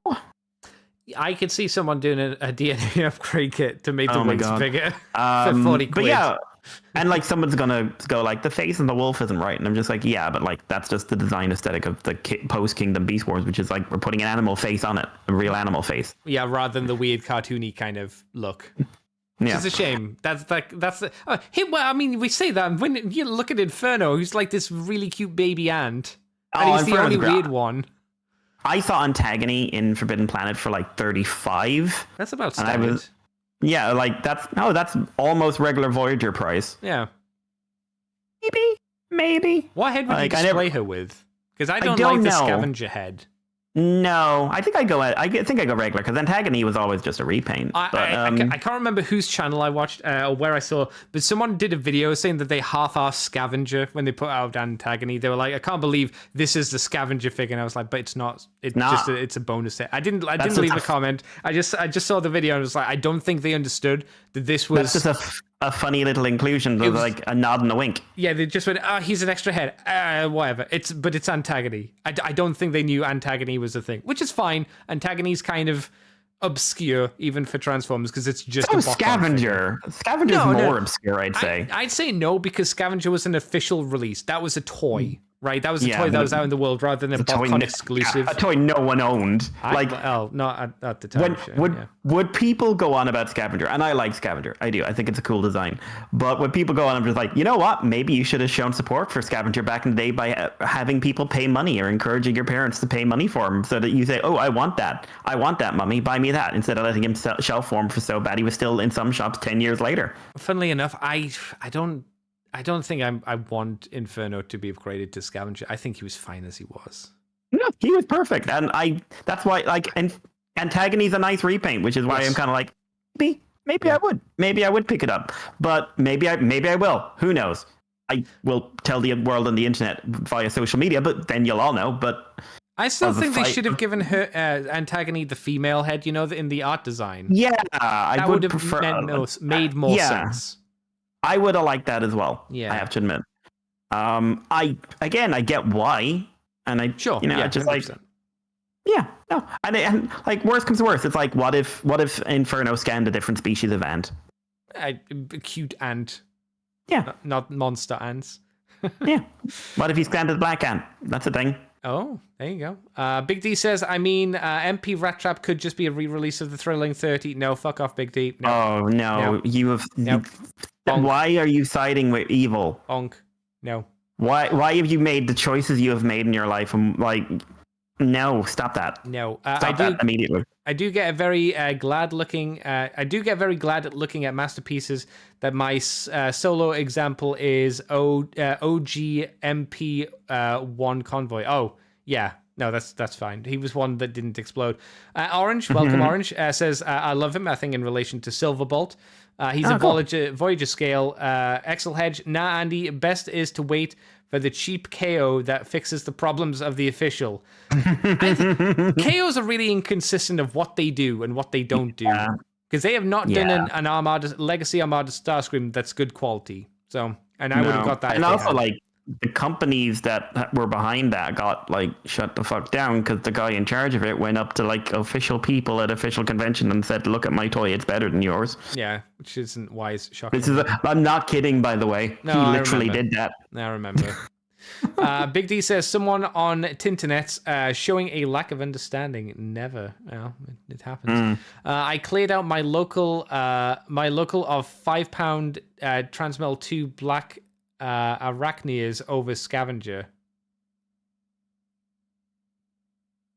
What? So what, you just went in there and bought like 100 black Arachnias or something like that? I'm a bit confused by that. Which is like, cool, they're £5. I've just spent £500. That's a lot of black Arachnias, though. Excel Hedge says, at least with Silverbolt, I finally have a reason to buy the Kingdom Black Arachnia. Oh, Black Arachnia, the Kingdom mold's all right. Oh, no, it's a good toy. Yeah, it's got a few problems, like the boobs can break, like the clip on the boob can break, but I think she's pretty good. It ain't perfect, but it's an enjoyable transformation. It's surprisingly solid in its spider mode, for all things considered. And robot mode looks really nice. It's not like when people say, like, oh, it's like a masterpiece toy. It's not. No. But like, if you just want a nice looking black Arachnia on your table, there you go. Could be a bit fiddly to get her arse together for the spider mode, but still good, solid. And then get Translus, who's the better version. Oh yeah, he's great. And I think that Silverbolt looks like he'll probably be good. Do you think we'll get the universe repaint of him? You know, Purple Dog. I would love that. I love Purple Dog. Yeah, Purple Dog. That's a really nice repaint. Yeah, it's stupid, but it's fun. I'm looking forward to this eventually coming out. And I mean, apart from Purple Dog, what else are you going to do him into? I don't know. Were there any other repaints for Silverbolt? Yes, there was the white one, which the was... white one. Oh, that's a Botcon dude, isn't it? Oh, yeah, it was Botcon. I couldn't remember if it was Fox Kids or if it was Botcon. And it is Botcon. Yeah, because it went along with the... I think that went along with the RC... Windraiser. Windraiser. Yeah. Maybe they do like that. You could do them in Beast Machine's toy colors. No, just give me Purple Dog. It's got a Griffin mode, technically. It does, I guess. But I mean, I don't think that color scheme would work desperately well on this Silverbolt. To be fair, it didn't work desperately well in that Silverbolt. No, I mean, the best designs in Beast Machines were the Viacons. Yeah. Easily. And the weird stuff that wasn't in the show. Yeah, like Battle Unicorn. And the snake guy. Night Viper. That was great. Yeah, he was great. Pterodactyl dude was really cool. Yep. Like that lion they were going to do and never did. That looked really good. He was cool as well. Yeah, there were a lot of good ones that just weren't in the show, mostly. Shall we move on, young Mikewell? Mikewell, indeed. Is it me or you? You. It's me. Okay. Transformers Page Punchers coming soon from McFarlane Toys, so you know the quality is not going to be there. But I don't like McFarlane Toys. Like someone was sharing some McFarlane stuff today, and like, oh, they're doing the Injustice Superman and the comics Batman Beyond, and one, the paint job looked terrible. But like, I have had one experience with McFarlane Toys, and the QC was something else. I've never spent that much on a figure and had that much break. Oh my god. And like, it just... Oh. It's strange because I hear there are some people who are just like, McFarlane Toys are really good. They're cheap, but they're really good quality. All of the Warhammer figures I've had, they don't feel nice. They don't feel good at all. They can't do a lot of posing. They just feel rubbery. They don't feel like a good quality toy to me. And that's because they're cheap in comparison to the things, you know. Yeah, in comparison, that's the thing. They're not actually that cheap. No. But like, when I look at it, I had Mold Flash that was pushing the foot off, which then led to the clip that was holding the foot in place. like that was like showing massive stress lines. It wouldn't stand up. It couldn't barely use its own accessories. The joints were super stiff, and then it like to the point where like until I got them moving, I was sure I was going to snap the shoulder out. Everything felt wrong. Like standing still, not doing anything. Fantastic looking figure, the one I have. And that's all he does. He just sits there. But like touching him, it feels wrong. And like these Injustice ones I saw, like they didn't even have the it looks good factor. Like, oh no. Like all those weird Batmans and shit, like cool. If I was just leaving them there in box, fantastic. Handling them? I don't wanna. Like that's something like if I bought one again, I would have to be able to open the box and like twist and turn it, and like I need to see everything to see like cool, this will not make me think it's going to die. I McFarlane Toys, man. I mean, still doing good. They're clearly making money. But anyway, the Page Punches are a line of 3 or 7 inch figures. I was looking these up because I'd never heard of them before. 3 or 7 inch. There's kind of a large amount of disparity between those inches, I'd say. Yeah, so this is a line that started in 2022. And it is, it's basically a 3-inch line and a 7-inch line packaged with a comic book issue. So fully articulated figures to expertly detail and faithfully channel the characters. So they've done... Like 3-inch, they've done, what have they done? They've done a Grodd, they've done Flashpoint Batman, Joker, Hal Jordan, Nightwing. They've done some 7 inches for Adam, stylized Flash, stylized Captain Cold, Heatwave, Green Arrow, really weird. Black Adam with black and white. I don't know what's going on there. I don't know. It's weird. It's hard to describe. And a lot, like some basic ones as well. Like 3-inch look like 3-inch figures. Most look okay, except I'm looking at the 3-inch Black Adam, and he looks ridiculous. What is wrong with his tiny head? Are they posable? Are they just like static? Oh, these are like 3-inch GI Joe posable. Okay, so they got knee joints, head joints, elbow joints, shoulder joints, waist joints. Yeah. Okay. In 2023, they branched out. They did Stranger Things. They're actually up for pre-order now. Some Spawn, some weirder Batman designs, which I honestly like the designs. So sick of Batman, so I would never get any of them. Yes, but like the designs they've done. They brought Spawn in on the 7-inch line. And like cool. They come with an issue of the comic, but like these Page Punchers are basically what we're already doing with packing comics. That is what it's coming down to. Which is interesting to me. They're doing this for Transformers because they can't do IDW. Yeah, there's no clarification apparently that they're going to have any IDW stuff, is what they said here in the article. Yeah, and they can't do Marvel. No, and they can't. The only thing I can think of they can do, and they can't do Dreamwave. No. So the only comic they could do is Skybound. Yeah, and there's no information on that either. I'm wondering if it's going to be like they're doing G1 figures, and then like the first, it'll be you buy these 6 figures and you get the first miniseries from Skybound. Yeah, maybe that's the thing. Maybe that's the idea. Which is less interesting to me because it also means like here's just more small versions of the G1 guys because like. Who's the roster for Skybound? It's the Optimus, RC, Cliff Jumper, Ratchet? Wheeljack. Oh, that's right. Wheeljack and Ratchet. Yeah, Wheeljack and Ratchet. And then on the Decepticon side, it's Soundwave, the Cassettes, the Skywarp, and Starscream. Is Thundercracker up there? No, he wasn't on the cover. No? All right. So maybe he will be there, but he wasn't advertised, you know? Yeah. I mean, these are a thing. I guess these if these were cheaper, I guess these would be nice for like kids. Just to, Timmy's crying at the stove, shove this in his face, shut him the fuck up. I don't know. And like 3 inch is a nice collector scale thing if you just want that thing where you got your packing comic and your figure on your wall. That's a lovely display piece. But they'd have to do something cool for me to want it. And and then it would be like, cool. Oh, this issue of the comic was really good, and this figure is a nice representation of a character who's really cool in that comic. Yeah. But it's McFarlane. Yeah. Maybe the smaller figures are better because they can't fuck them up. Because there's just small ones. I mean, theoretically, right? In theory. Yeah, you know, I don't know. XLHead says, I excited for the Con L. Is that Kal-El? Con L? Oh no, Con L Superboy. Superboy. Yeah, Superboy. Superboy multiverse figure till I saw they gave him stubble slash 5 o'clock shadow. Yuck. I imagine that's just really shitty paint apps. Yeah. I imagine that looks pretty rough, especially on especially at 3-inch. Yeah. Maybe he means the normal standard size figures. Oh yeah, like if it's a 7-inch, at least you'll have a bit more from that. But I think it'll still look bad, to be fair. But yeah.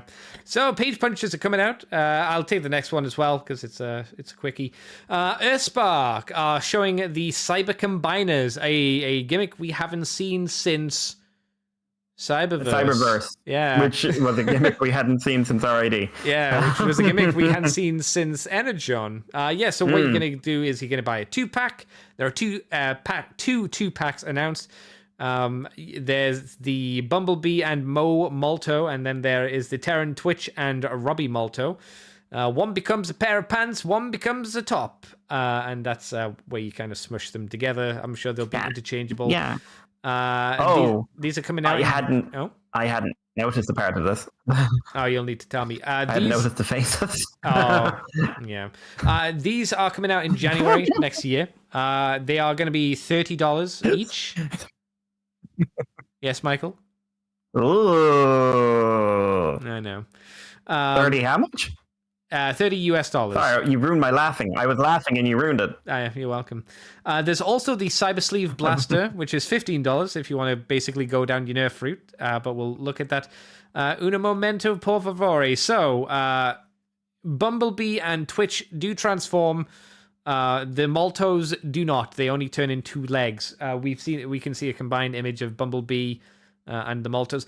The assumption is like this may or may not happen in season 2, right? It could happen, it might not. It did for RID, it didn't in Cyberverse. This might just be a gimmick play pattern thing, right? Mikey. Oh, I think it's a good. Also, did I lose you there for a second? Everything just went quiet there for a second. You must have done because I was still talking. Okay. All I was saying was, do you think this will be a thing that is story relevant in season 2? Because it might or might not. No. Wasn't RID, God, no. I think. That vaguely would be what I would say to that. Yeah. I think this is like we need to fill out a gap for a gimmick. And I think that's what they're doing. I also don't think you'll be seeing season 2 for another year or so. That's fine. So I think this is just basically we want to. This is out in January. So I think it's a case of like, cool, we need to just like keep Earthspark in the kiddies' minds, and people want figures of Robbie and Mo apparently. So like this, yeah. It is. I would like to talk to the design team about exactly where they're going for with the aesthetic of the robot modes. Combined robot modes, just the standard robot modes. Both. Okay. Because neither is what I would call a wild success. And I think these will be successful for young kids. I think the play pattern will probably be enough for them to enjoy. It looks like there's a spring gimmick for Bumblebee's chest, I suppose. Which, I don't think I'd like that personally as a kid. But maybe these will be fun for them. I think this would be a push to enjoy as an adult, perhaps. Maybe it's a fun combination sequence. I'm amused by the Bumblebee one having tiny tiny waist hands. Yeah, because they are not hidden. They're just there. To be fair, maybe you just Goro it, right? You have 4 arms. Oh, I think that always would look better. Yeah. You said you had issues with the faces. What were the issues about the faces? They're so creepy. They're so creepy on the 2 humans. It's hard to see them in some of the images, but you can. You know what it reminds me of? It reminds me a little bit of Miko from Prime in the Apex armor, I think it was called. Yeah, I remember that. Do you think what they're going for with this idea? Maybe it looks like Maybe. they're like I would like it looks like the way they should do this is like you can see like in the Robbie one you could see like his body holding controls on the inside to really drive home the fact it's not like they're filling out the whole thing. It's like they're piloting a mech suit. Because right now it does look slightly like they're trying to convince us that this is their whole body. Is it? I don't know. I don't know. I don't know if they're trying to do that because isn't the idea of this meant to be like an expanded version of this shitty Green Lantern suit fight that he has? Maybe. My question is like, presumably they combine together. Like you can combine the robot to the robot and like combine the other two together as well. Well, like double Malto. Yeah, double Malto and then B and Twitch, and then like by looks at Twitch can become both legs and pants, or both pants and upper body. So like they're modular. So like if you bought 4 of these, I have several questions, but you could have like, look, it's Super Bumblebee and Super Twitch and Super Malto. Yeah. Mega Robbie. Mega Robbie. These are a thing. Like I say, I'm not a big fan. Do you think it's the case that only the Transformers transform? It doesn't look like the Malto bots have like an alt mode, does it? No, and they're not in the box. See. They're not advertised on the box, so I would say no. I think it's just the Transformers. Yeah, I would say so. But I guess for those who are like desperate for the Maltos, you've got 2 of them. I wouldn't want them because I hated them in the show. But, Malted up. Malted up. What do you think of the glove, the Nerf gun glove, which has some Nerf dart thingies, which you can push a button and you fire a Nerf gun dart, and then you can pull a little handle on the back, and you can get a tiny shank to shank people in the showers of the prison cells on Cybertron. Yeah, I like the shank because like you could really like go for a punch and then like shank right through the face. Jesus. It's like I punched you in the face. Oh no, I didn't. You know how you save Mo for me? You give her glove 2 hooks, and then she says, "Give me your face," and she rips someone's face in half. And then it's just like the series of Mo going down the Optimus Prime movie dark path. As this like little 5-year-old girl starts murdering Transformers. There we go. I'd find that more interesting. No? No? That would be a start. Okay, all right, yeah, okay. I thought we'd have a fun play pattern, but that's fine. Mikey, what's the last news story for the week then? Last news story. The last. Where did I put that? I have too many things open. We have we were at Toy Fair, but absolutely nothing came of that. No. So TFCon Orlando, Florida, where the sun lives, is having David Sobolov appear. David, he most recently appeared at TF Nation and was really, really cool and cried on stage because real men cry on stage when they're wearing nice hats. Was it because of the hat? Maybe. Huh. He didn't read Smut this time around in Shockwave's voice, which I thought was actually a bit of a step down from the last time he was there. Agreed. But so he has appeared he started in Beast Wars. He was the best Shockwave, which is Shockwave Prime. Yes, I do like Shockwaves in Prime better than G1. His voice is amazing. He has been in a ton of animation, my favorite one being Kaijudo. But he is also the voice of Blitzwing. He also appeared in Rise of the Beast as Battletrap and apparently as Rhinox. You'll never be convinced of that, will you? No, even if I watch the movie again, which I may do, who knows? But I will just sit there, I'll sit there with someone and they'll go look, Rhinox. Just he said something. Make sure you have the subtitles turned on, then you'll be able to definitely tell. No, I'll know someone will have spoken, but there's no way for me to know if it's Rhinox. Which, if he's off screen, it'll probably say the name, like Rhinox, and then the line, right? And if he's not? I don't know. But I don't see the mount moving? Oh, he's off screen. Are you saying it's like what happens if a tree falls in the wood and no one's there to hear it kind of deal? If a tree falls in the wood, does Rhinox speak? Well, not in the woods, he doesn't. Barely in the film. All I remember is, that's horrible. That horrible sound he made. The audio mix on that sound effect, like most of the sound effects were fine, but the audio mix on that sound effect was atrocious. It was different. I'll give that to you. It was so bad. So bad.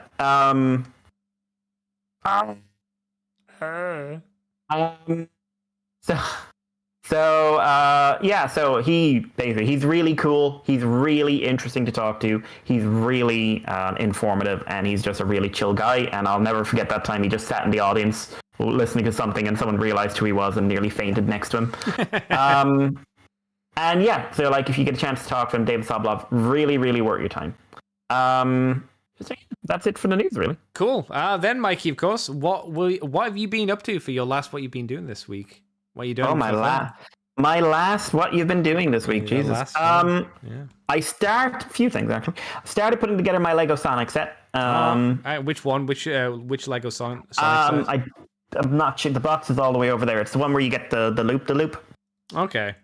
It's an adult one, which is basically it's identical to the non-adult ones, except they just put it in a black box to market it to older people. It's a grown-up one, guys. Seriously, it's fucking identical. It's fucking identical, and it's got more parts. It's got more pieces. It's not just pre-built. I know the one you're talking about. Yeah, that's actually quite cool. Yeah. Yeah, okay, I do kind of want to. It does make me want to get a few more of the Lego ones as well to get because this is fun. I'm enjoying it. Oh my god, really nice. There's a little bit too many stickers for my taste. But that's Lego these days. That's how they go. The little Sonic Mini is lovely. Love him. He looks absolutely weird love him. To me. He is weird because he's a Lego Sonic. But I love him for what he is. It's almost making me want to get Sonic Frontiers next time it's on sale. Oh. But because like I'm not having a Sonic buzz at the moment, but I do know there are actually good Sonic games out there. Like I replayed Sonic Mania recently. Yeah. It's like occasionally Sonic is still good. Yeah. Mario is better more often, but Sonic is still good sometimes. Yeah, unfortunately, like Mario's the consistent big boy hard hitter. Yeah, I should probably watch Sonic Prime at some point as well, but I'm not really fussed. Although there is weirdly enough, Jack Pacific or whatever the fuck it's called. They're like up to wave 14 of their 3-inch Sonic line, and they're doing the black and gold Metal Sonic from like one of the video games, and he looks really, really, really, really cool. And like if he showed up in the Smiths, I would impulse buy him. Oh, okay. Because they're pretty cheap. They're like €10 for us, but like in general, I'm moving. But yeah, so like that's really fun. I will have pictures online. On Twitters or Blue Sky or wherever the fuck I'm going to put it when it's done. So I will nag Andy into retweeting stuff. I'm sorry, reposting. That's confusing. Just say the same thing. It doesn't matter. People know what you're talking about. Exactly. But yeah, so that's really fun. I also built my Manhunter, my number 57 toys. Manhunter series, which the basic idea of the Manhunter series is a model kit series about animals that have mech suits. Okay. And by which I mean like there's a shark, just a shark, inside a robot. And its shark face is sticking out the front. Yeah, you talked about this like last week or something, didn't you? Yeah, it now arrived. Yeah. Okay. And there's a frog, which is exactly the same. There's a bear, which just came out. They're doing another one with a fish just driving a mech suit. This was a really interesting build. Overall, very, very solid feeling. Like, I'm kind of shocked by how solid the completed kit feels. Nice posability, nothing amazing. Basic, but fun. Very expressive. Has a little submarine mode in it, which is just very, very simple, but is a goof. It is a funny goof. And really does, when it's in the submarine thing, really does look like there's a shark inside there. Like, it comes in interchangeable heads. You've got a great white with an open mouth, a great white with a closed mouth. You then get unpainted versions of this mold, of both of those, so you can paint them up in any colors you want, which I think is really cool. And then you get a hammerhead shark as well, if you want something a bit different. The head swap is not hard. It does take you're kind of likely to take the stock out with it, but it's designed for that. So It's also modular in terms of the arms. So you've got a backpack and you've got arms, and you can swap them around and give them different looking arms. There's not a lot of functionality in any of the limbs, but it's nice for display. Comes with weapons, which he can't hold properly. Like, he comes with I'm assuming these are actually like other 52 things that have regular hands. These are better suited for them. But like, they do attach onto the orange backpack. But yeah, so it's like a torpedo gun and a double harpoon launcher. Really wish you could hold a double harpoon launcher properly, but as long as you're using the orange arms, you can have them like side wield them, that kind of thing. Right. There's a couple of things here. Like, the build is good, simple enough, fun to panel line, but the materials fight you sometimes. One of those ones where you're trying to clip it together and it's just like, no, this peg is slightly too thin, or this peg is slightly too thick. I actually had to clip a peg off of one part. It made absolutely no difference to the stability of the figure, but I had to clip it off because it would not go in otherwise. And once I realized, like, okay, there's 2 other pegs here, like, this will work, I'm just like, no, I'm not having this anymore. And there was a lot of that. Once it goes together, it feels very, very solid. I accidentally dropped it there a couple of days ago. Nothing came off. Oh, great. Not one thing. I would really recommend this kit not for beginners. Not a beginner kit. Because it requires you to be comfortable exerting a lot more force than I think someone who's brand new to model kits might be. Right. And like I said, you have to be willing to go in there, in my case, and just snip a bit off. Like, again, not necessarily something people might be comfortable with. I will say, though, big warning. This thing draws blood. There are several extremely sharp points in it. The tail and the fin especially will make you bleed. I have a full-on, like, all the way down my finger gash from this thing catching it. Like, it's healing up now, but like, I'm going to have a little scar from it. Like, so I would say really fun kit. Well worth. Like, this came in, how many runners? 14, 15 runners. This was €15. No, it was €20. Sorry, I tell a lie. This was the same price as a high grade, and it had twice the runner count, and was a simple build. Can't complain for that. No, you really can't. Hobby Frontline has the frog. I might get that. They don't have the bear, but they've always been really good for ordering stuff and if you need them. And they do other things, like they do like a T-Rexy thing that's kind of the same idea, but with like different dinosaur heads. They do like a robot maid who's a bit cheaper, but she looks fun. They do a robot pirate. Like, I would like to try more number 57 stuff. It's just like going in, it would have been nice to know, like, be a little bit more careful about where you put your hands and be aware this thing will fight you occasionally. But like, for the money and the amount of modularity, it's really hard to get over the amount of modularity you can do with this. Absolutely worth your time, in my opinion. Would you say it's worth buying two of each, just so you can mess around with the modularity? Yeah. Honestly, I think if you were into it, it's a fun enough build that, I couldn't blame you if you bought 2. Really, really couldn't blame you if you bought 2. That's kind of it for figures. I've been playing around with the crossbone still. Love my crossbone. It's so cool. It's currently doing a Kamehameha. But either that or it's clapping. I can't decide which. But yeah. Built a Triceratops from the Plamosaurus kit. That's really nice. That's up there in my wall. I've got the Stegosaurus, and I'm going to get the Mosasaurus, and then there's a Spinosaurus as well. So I'm basically going to be all in on this thing. It's a really fun, really quick, simple build. When you're not spending a day painting it into Fang. Who is on my T-Rex shelf. I have a T-Rex shelf, and she is just right there, lording it over in front of everyone else, because I spent a lot of time on that, and I got lots of very kind compliments. So that was figure-wise. I think the next kit I'll be building is the Turn A. I think I'll do the Turn A, and then I'll do Windblade. Okay. And then I've got 2 or 3 kits that are still to go. Sounds like you've still got quite a lot of kits then in the bag. If you haven't even opened them up, kind of deal. Yeah, I am at that stage of kit collecting. Oh no. I am. I think everyone hits it eventually. It's like, how many do you have? I mean, it's really important to buy them when they come out. Why? Because they may only do one run. Yeah, or you just like, too bad. Oh, we don't have enough Gundam figures? Oh, yeah, sorry. Yeah. Oh, we do, but we've realized that, people really want this one and we're elevating the price. Sorry.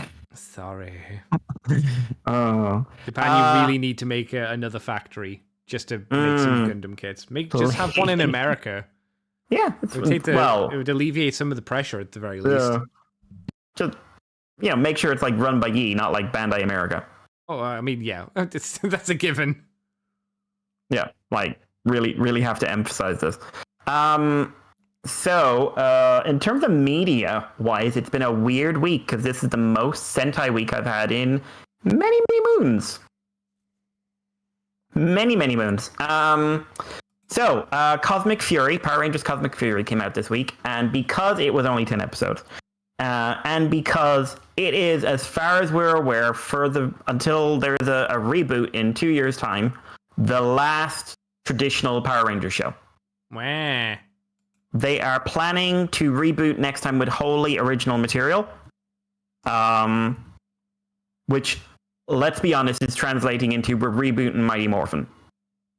More than likely, yeah. Do you think they're going to do the comic Draken stuff? Do you think that's what they're going to try and do? I don't know. I don't know, because like Simon Bennett, first of all, the producer going out, who was in charge of all the Neo Saban Disney. The Neo Saban Hasbro era, as it's called, which is functionally all one kind of show. So, like, it's really hard to like. Hasbro era was ultimately not very different in terms of production. So, like, they're basically one thing. He basically said he would like no one reads the comics in the production.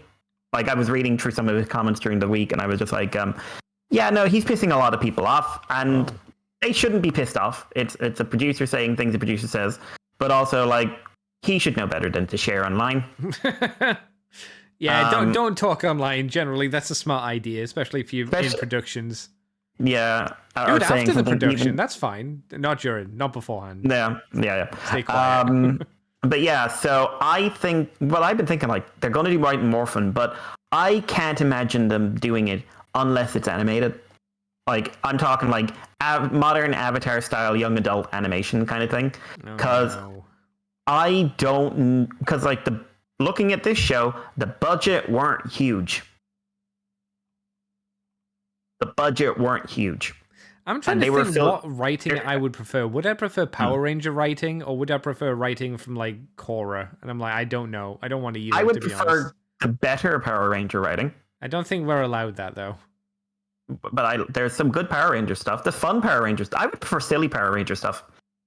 To be honest, nice. I have other issues beyond the writing with modern Power Rangers, but I'll get onto those in a bit. Mm-hmm. But looking at this, like they're leaving New Zealand, which means they're actually leaving the place it's cheapest to film. They don't have any. They won't. They've said they will not be using any footage from any of the Sentais they haven't adapted. Oh wow! Good luck. I don't know how they could do live action. No. I have no idea. Like, simple thing. How the fuck would they do Zords? Because they would have to do completely original remakes of the Megazord. They do them CGI to save money. Well, I hope not, because I've seen what they do for CGI Zords. And holy crap, they look terrible. That's what I would imagine. That's how you save money, right? Have you seen the Once and Again thing they did? No. Was that the anniversary? Yeah, that was when they anniversary came back. No, one. I didn't see that. It looked pretty bad. The Megazord's in that, and what they did, they took the CAD model for the Zap Megazord figure. Oh, no. And they very, very cheaply animated it. That sounds like what they would do. That's what I would do if I wanted to save money. And Andy, they did it again in Cosmic Fury, which also seems to be hinting that we might be getting a Lost Galaxy Megazord down the line as well. But because the Lost Galaxy Megazord shows up randomly at the end of this. Huh. But everything else in there that they include has a CAD model, so like the fact that's there, like it has to be animated. I don't know how they could like convincingly do it any other way. Overall, like for so like I've seen at least a bit of every Power Rangers that came out. I've seen most of Dino Charge, and I've seen a fair bit of samurai and a fair bit of a few of them. And I didn't watch a lot of Dino Fury because it had some of the worst acting and voice direction I've seen in years. That's impressive. From the lead specifically. Oh, no. The lead is different in this series. The characters are all the same, but they've changed leads over to what's her name, Amelia, and she is one of the better actors. Amelia Watson.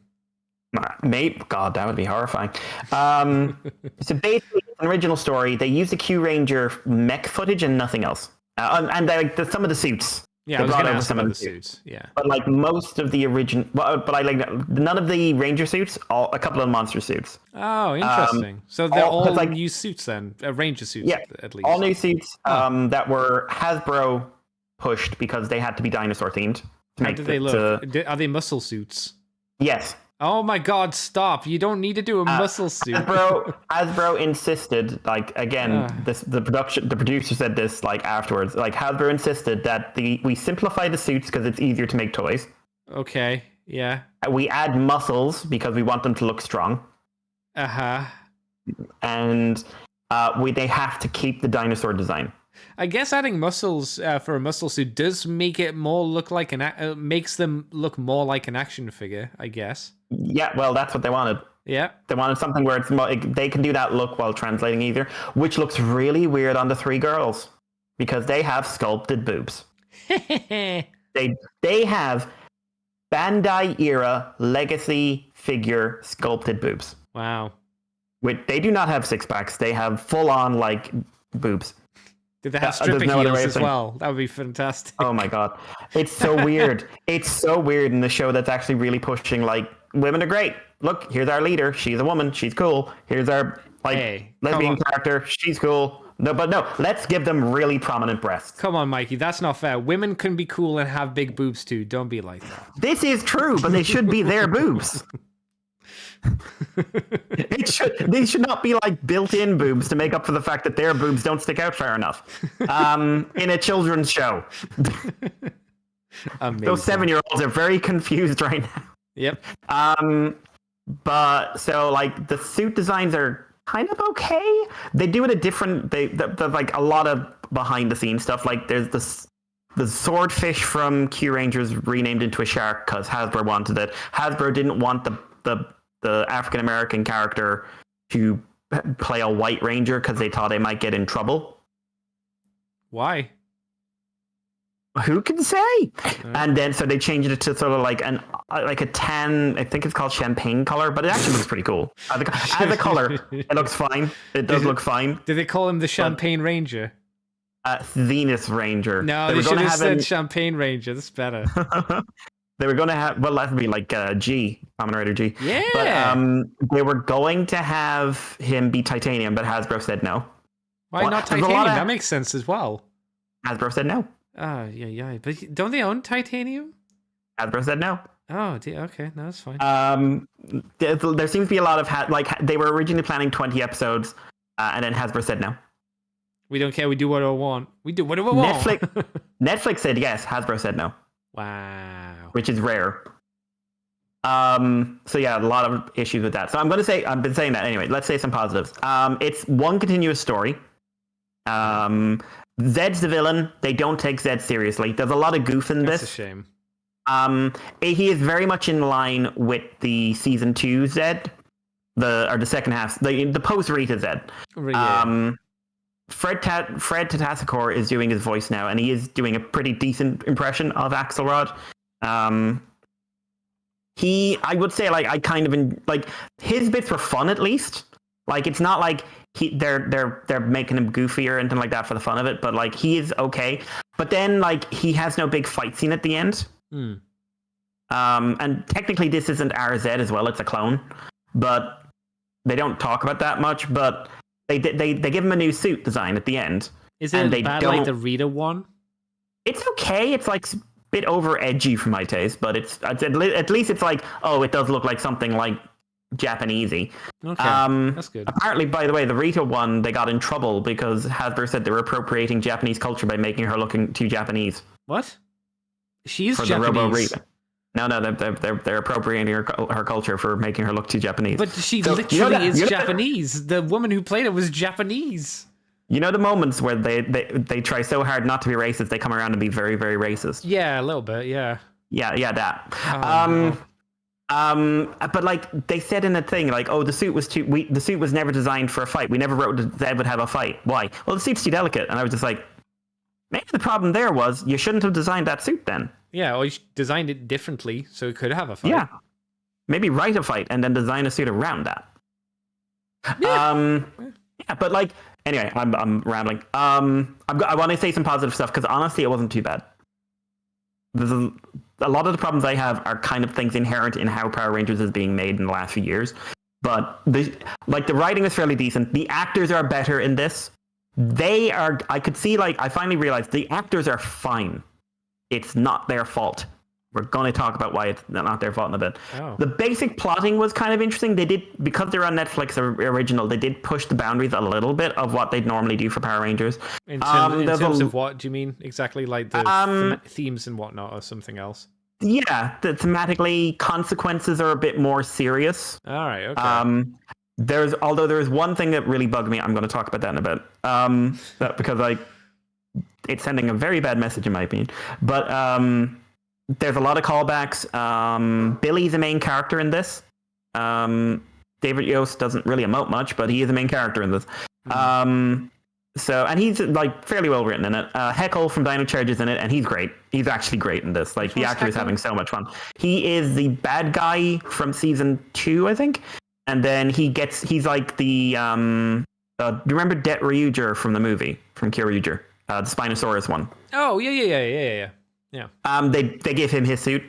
Oh, okay, fair enough. And it, like, with the navy stripe with the gray stripe, instead of the red from the 100-year special. And he's great. He's like, the actor is having so much fun, and he is delivering his lines so well. And he does the voice work so well in this, and it's just like, I'm just enjoying myself. Being a campy, was a bad guy, now a good guy. But still campy, though. Like, that was fun. I loved him. I absolutely loved him. Like, I liked him in Dino Charge a lot as well. Like, he was an actor just like, he knew the remit.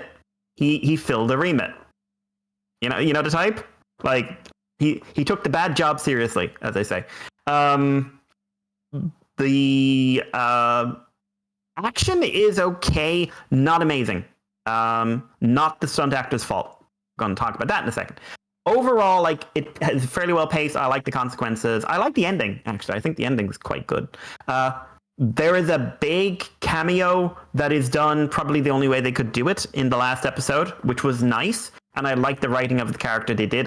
That's one thing I don't want to spoil because it's pretty big. And it is very much a goodbye to the last 30 years of Power Rangers. And the last scene was nice. There's quite a bit to like about this. Some new original villains. Their designs are quite fun. But there is a lot to criticize. The fight direction in here is a problem. They are going too slow. It is too obvious that the fights are choreographed. You know, that thing where just like, clearly this felt like the stunt actor's first run through of a move. You know, that kind of thing. Okay, you're going to raise your arm, bring your arm down slow, and you're going to go slow. And they didn't think to make them go fast for the regular fight scene. Right. So, like you say, they went through a few times, but they didn't do the sped up version. Yeah, and then they don't have any like practical sparks or explosions or anything like that. That's a Power Ranger thing. Yeah, but like a lot of CGI, which, you know, it does get done in just Rider and Sentai do that. Sure. Like, and it never looks good. No. And it doesn't look good here. The biggest, there's like a character loses an arm, and it's not a big spoiler to do this because it's been in like all over the internet. One of the Rangers loses their arm in the second episode. Where'd they put it? In a big hole, and it got sucked off them, and it's permanent. It's gone forever. So he gets a robot arm, and apparently they wanted to write him dealing with it was going to be an episode. When they had their original 20 episode run, they were going to give him an episode, and then Hasbro said no, everyone has to be positive. We can't have any negative emotions from the Rangers. So quote, overwhelmingly positive message. So he wasn't allowed to deal with the fact he lost his arm. And no one, like his family sees him, and they're not allowed to deal with the fact he lost his arm. They just say like, Well, I think they go like, your arm, oh, it's fine, I'm doing okay. Well, be that as it may, we need to talk about something else. And to me, that sends a really bad message to kids that grieving is bad. I like the idea. It's like, I lost my arm, get over it. Cool. Yeah, that was it. But like, that basically, like, I think grieving is good to show kids it is good to grieve. And like, a really good, like, let's talk about a kids show that's really, really good, like Avatar: The Last Airbender, has a whole episode arc where Aang is grieving for the fact that he fucked the fuck up. I mean, that's Aang. That's Avatar, like good Avatar, not Power Ranger. Yeah, but what did that say to kids? That said, like, hey, you're going to do badly, and you're going to feel bad about it. And then you're going to get over it because life moves on. Mm. And you're going to live with it, rather than like, well, I lost my arm. Oh, well. All you people who have to deal with being actually disabled in some way, shape, or form in real life, you need to just be happy. Move on. But for me, like, the biggest problem is direction. Like, specifically vocal direction. There are lines where the actor is giving an actually decent performance, but the line is not matching what the fuck is going on in the scene. Okay. The delivery of the line is happy or energetic, and what is going on in the scene is tense and, oh, it's serious. The effects work is so cheap looking. The vocal direction is so fucking frustrating. Because the actual like vocal effects are like always sound badly done. And I'm talking not just in suit, out of suit as well. A lot of people sound very, very badly ADR'd. And like, because I can now see the performances a lot more and the actors a lot more in this, I'm realizing that when they give a good performance, it's because the actor got past the voice director and managed to slip something good in. Mm. Whoever the voice director is on this era of Power Rangers should have been fired. Oh. In the same way the guy who was in charge of the Power of the Primes trilogy should have been fired. And should not have gone on to be the voice director for War for Cybertron. God, yeah. It's shocking to me. It's really shocking, and it's like it's consistent throughout most of this era of Power Rangers as well. Mm. And it's literally just like the actor. It's one of the biggest problems early on was like all the monsters sound the same because they're all just like shouting evilly. And like when Zed showed up, he was shouting evilly. Just like, that's not good. Like, one of the things that made Heckle stand out like in Dino Charge was that he didn't do that. He was just like, the actor was clearly too good to go with the direction and said, I think I can make this better. And it's really obvious to me, like, how the production crew behind this era was poorly chosen and went in with the wrong remit. And it's a shame that the 30th anniversary of the franchise is being met with this, you know? Yeah. But yeah. Anyway, that's enough comic review. I think if you're into, like, it's getting very good reviews from people who've been watching the last few years and like, you know, enjoy it for what it is. It'll never be good. I give it a 5, like a very generous 5, but a 5, which considering the era it's in is kind of wildly successful for me. If you want really good Power Rangers, there's a lot of really well-written Power Ranger shows that are really dumb, but dumb in the right way. Like, go watch Time Force, where there's a scene where, like, this time-space sci-fi thing is suddenly interrupted by a knight on a horse and he gets fire knight armor. Why? Why not? We needed a toy. But, you know, the voice direction, everything there is much better. The vocal effects are better. The sound effects are better, which is one of the best things about Power Rangers versus Sentai sometimes, especially in, like, the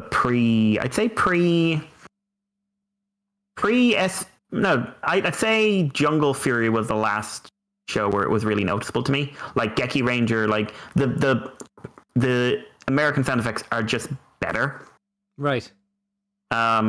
Which is just like a thing. Like Foley work in Japan is just not a great thing. Listen to every Godzilla movie. But yeah, it was frustrating, but it happened. But anyway. Then on a completely different thing, we had the Abba Ranger 20th anniversary movie, which was the highest grossing movie in Japan at the time of its airing. Like for that last year, whenever it aired. It was like super, super successful. This is a 20th anniversary, very, very tongue-in-cheek celebration of the very crazy, but in my opinion, very, very good show, Bakuryu Sentai Aba Ranger. They got all the cast back. Everyone who's alive, unfortunately. Some people they brought out of retirement for this. Several, like the main girl, she quit acting. And they're doing the same thing with Kyoryuger. Like they're bringing people out of retirement for that and for the 10-year anniversary one. But basic story is they're the returning monster. They're called Trinioids, and this one, its power is based off of the Aba Rangers, the main three. But it's also like our girl is watching them like do their whole thing, which is basically go completely insane and knock people into buildings as hard as possible. Maybe hit them with a car. Maybe we should hit them with a car. Should we hit them with a car? I'm going to hit them with the car.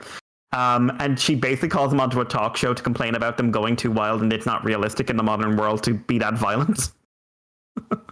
And then it continues on this trend, and like it's kind of commenting on like how wacky and weird and insane Sentai can be. Like the scene where they get hit with the PP beam, for want of a better term, where they have to, it makes them want to go for a wee. And they're like, oh no. And then they get told by the Black Ranger, don't worry, these suits are designed to convert anything from inside your body to like light energy and reduce it at a molecular level. And does that mean I can pee in my suit? Yes, it means you can pee in your suit. They're then too shy to pee in their suits. And then they pee in their suits and there's a rainbow effect. As the energy is released into the atmosphere. Okay. It's tongue-in-cheek. It's so fun. It brings back Cabaret Killer, one of my favorite all-time Rangers. He's really cool again. Also, they make fun of him and how he takes everything so fucking seriously. To the point where he does something a bit goofy, and then someone pulls a gun and said, "Who are you?" Who are you? They don't have a mech fight, but they do bring back the mechs in Aba Ranger. If you don't know, they're alive. They don't have a mech fight, but they are part of the story. They do have lines. They do contribute to the final fight in a way. It's just like they clearly couldn't do like either a new Aberreno suit or like new CG effects for it. But the characters are there, and I love the characters for the Bakuryu. They're so fun. I loved it. I laughed out loud several times. I thought the story was actually really good, and they do this nice thing of like people who saw the Aba Rangers fight 20 years ago, i.e. the audience, are like they have a moment where they support them, including one really creepy like older business dude who's like watching on his phone, and it's almost like he's watching porn, and he's getting like and then they start playing the Aba Ranger song, and they cut to him, Abba Ranger. It's just like, Jesus Christ, you are too large a man. This is like a hentai. You are a hentai villain, sir. Oh no! Are you saying he's an ugly bastard? Yes. Oh, yes, no. I am. No offense to him. I'm sure he's lovely, but it was really good. I highly recommend it. Do not take it seriously. Do not. Like, the entire point at the end of it is just like, actually, we can do whatever the fuck we want. But do not take it seriously. It's really fun. It is an absolute love letter to a show that I loved. And it was like, I love that they went that silly, because like, when you're older, 20 years on, it's just like, I remember the show. I liked being, like, it had nice stories and nice dark moments. It's just like, yeah, it did. It also had one of your secondary characters being a cross between a crocodile and an alarm clock, and if I remember right, they brought in like a palm tree who's in love with one of your main female leads. So maybe it's not that serious. Okay. But Aba Ranger was one of my favorites. They also did an Aba Ranger Dawn Brothers thing, but I haven't seen that. But I would really recommend it. If you like wacky Sentai, really, really recommend it. I highly recommend checking out the Aba Ranger special. And last thing was King Oger. God, it was Sentai Week. Which is Andy. Hey, Andy. Hey. It's a good show. Still? Yeah, it's still a good show. Right, yeah, this one was a combination of serious and silly, which was fun. And they played the silly into moving into serious. I've realized what the bad guy's based off of, and I didn't realize it before, and I feel like an idiot. Because like, he's an all-powerful space monster. He's a fucking tardigrade. All right. And then they zoomed in on his helmet, and you remember I said there was a little bug in there with a cape? Oh, yeah. It's a tardigrade with a cape. Oh, all right. Thematic. It's so cute. It's like, oh, it's like that bloody. That's what happened to that thing in Discovery. Doesn't that Ripper, mean whatever. he won't die? Yeah, Like that's the ever. point. Yeah. That's because he's an all-powerful, omniscient super being. That can't die, yeah, because he's a tardigrade. Yeah. Oh, Yeah. dear. Yeah, that's a problem. Yeah. That's a fucking problem in a show where like that has stakes. Yeah. But yeah, like really fun. There was a little bit of serious and a lot of silly in this one, but it then ended in a really epic way and a really heartfelt and meaningful way, which is one of King Oger's strengths. And then they set up for the crossover for Kyoryuger, which looks like they're bringing in a new red for the. It looks like they're going to have Daigo in as a voice cameo, and then they're going to have the other ones in their main like untransformed, and they've got a new character called Prince who's going to be King Kyoryu Red, which is the King Oger suit. Right. Which is basically like Daigo's going to be there, but also we need to market this. So, and presumably the dude couldn't make the set because apparently he blew up. He blew up in Japan. But you mean in a good way, right? yeah. Okay, I thought you meant like he exploded. That's worrying. Not quite. But they did announce this week that there is going to be a Kyoryuger 10th anniversary series, and it is having the full cast appearing. All right. Also, they've hinted at a Gaim 10th anniversary thing, and I don't know how I feel about that. How does that work? I don't know. Like don't know. Most of them, like, a lot of them are dead. Not like the actors, but like the characters. Like even when they did the little special for Greedon, one of the things they pointed out was like a lot of these guys are dead. Yeah. And Kota's a Like, god. Yeah, they call And that his out. wife's a god. Yeah, and Kaido's dead. Yeah, he's super dead. He's super dead. I would love if they actually did like everyone in their super forms, and just for a laugh, it's like, and okay, so here's Kota in Kiwami, and here's Zanget's Kachidoki, and here's Kaito as Baron, as Lord Baron, and here's Michi as Yomotsu Hegiri, and we're not going to draw any attention to those two forms showing up. We're just going to treat them like they're normal. What if you do like Brown Baron, because he's like a rotten zombie version of Oh my himself? So it's God, like yeah. a brown banana. It's like all mushy and gross. Oh god! All I'm going to say is like when they did Oz's 10th anniversary, they murdered the main character at the end of it. So God only knows. Anything to stop Ankh from being back. Anything. No. They went, oh, Ankh, you can come back this time. Yay, Eiji's going. Oh, that's right. Yeah, I completely forgot to swapped it. Yeah, just like, what if we did the one thing you didn't want us to do? What? Oh, you dickheads. You guys wanted him back. We brought him back. Yeah, but he's there. Brought him back. But we've only got enough money to pay one actor going forward. Juice, you're poison. Yeah. Just, and like the two of them hang out all the time in real life. So you just imagine. Can you imagine the beer after that they had, and just like, what the fuck, man? Now I'm dead. You were dead. Now I'm dead. What the fuck?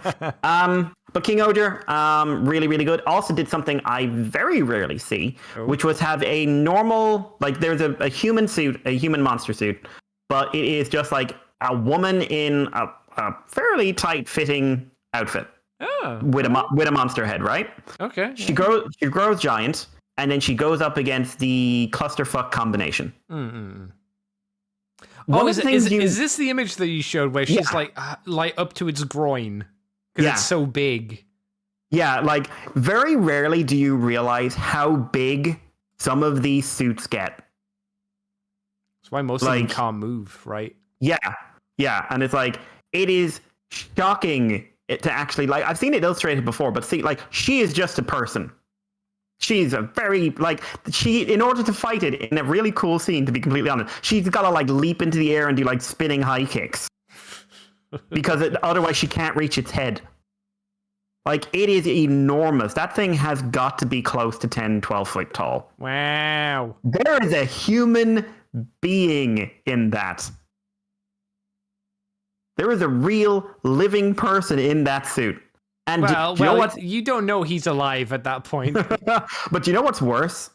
That's God King Oger. God King Oger walks and moves and is relatively agile for one of these big giant clusterfuck combinations. Do you think they've gone to the point where they double up people who use the suits? Kind of like, you know how Jabba the Hutt was kind of like 3 people, I think, puppet Jabba? And obviously he didn't move. Are we getting to the point where the suits are getting so big that they are using like 2 people to do stuff? Like one is the legs and then another dude's doing like the arms? If it wasn't for the fact he's standing, like his feet are those big platform feet you often get, I would say they'd probably go for that. But what I think they've done is like the main suit, the center suit is scaled like King Oger, and then they've added on all this other shit. And it's just like suddenly the guy's gone from walking around in a standard mech suit, in fact, a fairly agile mech suit, to moving in this behemoth. And it is so cool to actually get that scale sense. It's so rare because like normally they don't have them, like the monster fights either. It's very clear that the monster is on like a like some sort of block or elevation or something like that to kind of even out the height, or they're at a distance from each other. And the monster suits are usually pretty bulky as well. This is just a normal human being sized person who's on a wire jumping up to kick this 10, 12 foot tall human being in the face. Mm-hmm. Like, these guys are not paid enough.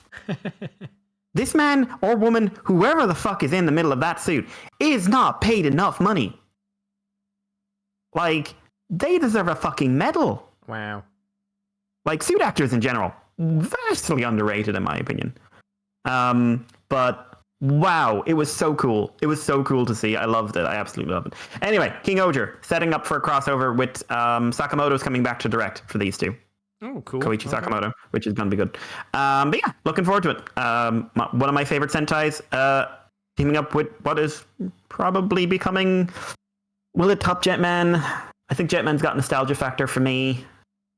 King Oger, very, very, very, very good. It could fuck the landing up. There have been shows that do that. They have 19 episodes to fuck it up. Yeah. Hopefully it's they not won't. Unheard of. Yeah. Hopefully they won't. I really like this show. That's good. Anyway. That is me for this week, Andy. What about you? What have I been doing? I've been doing some things. I've been watching some animus. I watched one episode last night of Dark Gathering, which seemed like it would be a horror anime. It seems more comedy than a horror. Dude seems to attract spirits. They love to hang around him. He goes to tutor a young girl who has 2 pupils. Her pupils in her eyes look like that of skulls. She can see the dead, and apparently she likes to kill these undead spirits, so they then team up. Like as a hobby, or? I don't really know. Well, her parents died in a car crash, and she's trying to find her mum because she was taken away by another spiritual entity. I watched the first episode in bed, and I felt more tired than I have for a while. So I can't say that I'm really pushed to see any more.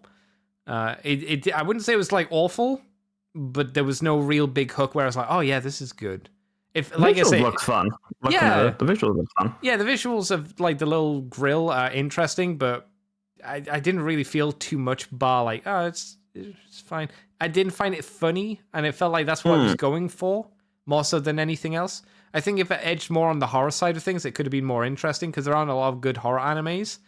Well, this clearly doesn't really fall into that. I might give it more of a try, but you know when you watch an anime episode and you just kind of like, I'm good. Well, there's so many of those. Yeah, that's kind of the vibe I got from that. I also watched level 1. Hero, 1 room to the level 1 Demon Lord, 1 room to the Yusha. So basically, I heard about that. I've watched 1 episode. The premise is it's a fantasy world. This isn't an isekai. The hero beats a Demon Lord, and then 20 years later, the Demon Lord is revived. Obviously not fully powered up. The world has progressed, oddly enough, from a fantasy setting to modern day Japan equivalent, which is just like, yeah, okay, sure. As you do. Yep. There 20 years we went from fantasy to Japan, modern day Japan. Okay, sure.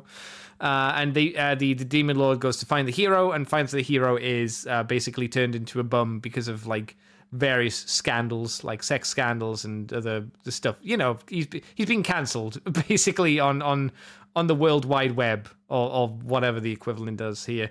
And it seems the Demon Lord wants to move in, and kind of comedy ensues. It feels like there's more actual comedy here. Like, I wasn't laugh out loud Konosuba fun times, but I was like, oh, okay. It's more fun. There's a bit more entertainment going on here than there was in the previous show. I just find that the jump in time between 20 years, like Victorian era, to 2023, that's a big jump.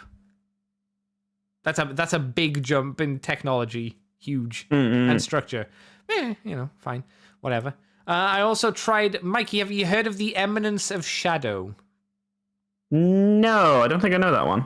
All right, isekai, right? So you know it's good quality. Hang on. I was going to say, like, isekai has, like, you mean it's been made in the last 100 years? Yeah. I was expecting you to say isekai. Yeah, it's an anime of today. Yeah, so the first episode feels like it has no connection to episode 2. First episode is set in normal day Japan. High school student who has had a dream of becoming a hero, in quotations. So basically, you know how everybody kind of gives up on their dreams and goes, you know what, I should become a family man and get a job. This guy went, no, I will become a hero and study martial arts and become the best hero person ever. The girl, the popular girl at school, had been kidnapped previously. She then gets kidnapped again.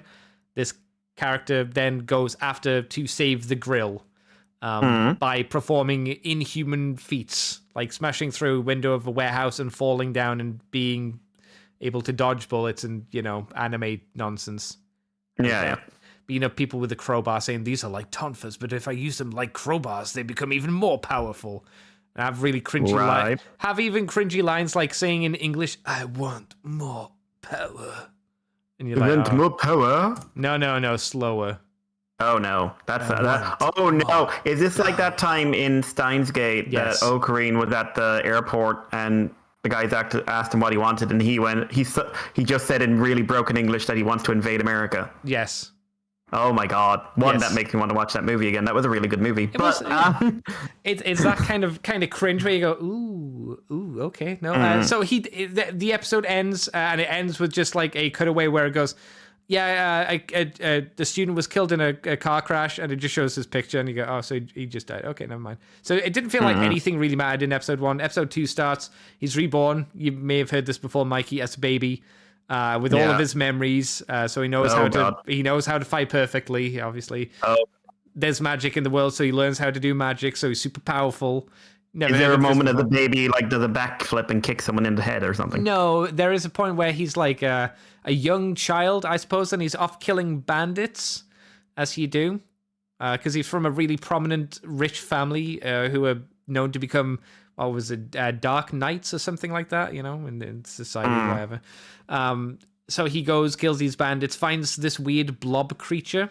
He then goes, I can do something with this blob. I wasn't really paying attention because I thought it was nonsense. He uses some magic on the blob and fixes it because it was a cursed creature and turns into a young elf grill. I was like, okay. Okay. Yep. She goes, oh, what happened? And he's like, this is my chance to be cool because I need to be a hero. You were put under a curse by the dark, well, I can't remember what the dark cult that are trying to bring back the Demon Lord. And he's like, yeah, this is going quite well, as he's clearly just making it up. Right. It continues. Yeah. So later on, he has recruited even more grills because clearly no dick on his team, only waifus. Of course. Yep. What's it? His sister is captured by another band of bandits. He sends his grills off to confront the bandit guy, and he goes a different direction. The grills fight the dude, but he escapes because he's outnumbered. And they go, wow, our boss was really smart splitting us up. He knew that the bandit would escape through a secret passage, and he knew that he'd be able to encounter and stop him before he escapes. As the hero is just wandering through the series, goes, I don't know where I am. He happens to come across the bandit leader, and I was like, oh wow, another coincidence. That's not the only coincidence. He beats the bandit without any issue, of course. And he mentions the dark cult and the rising of the Demon Lord, and the guy's like, how do you know about that? I'm like, oh, so he just guessed, and he was right on the money about the dark cult. people in politics and the demon lords. He was right. Kind of like, ha! Whoopsie, I was right. Yeah, he was right. It's like, oh wow, that's convenient. That's like you tomorrow saying, you know what? I'm gonna go outside and pick up some milk because it is like ultimate milk, and you just happen to be right. It was the ultimate milk that you picked up. No reason, excellent. Just happens. So I watched those 2 episodes and went, I'm good. The writing felt really bad, like generic. The most generic like isekai stuff that you see. You know when you see an isekai and you're like, oh yeah, this is the isekai trash that people always talk about. That's kind of what it felt like to me. There's a season 2 this season as well.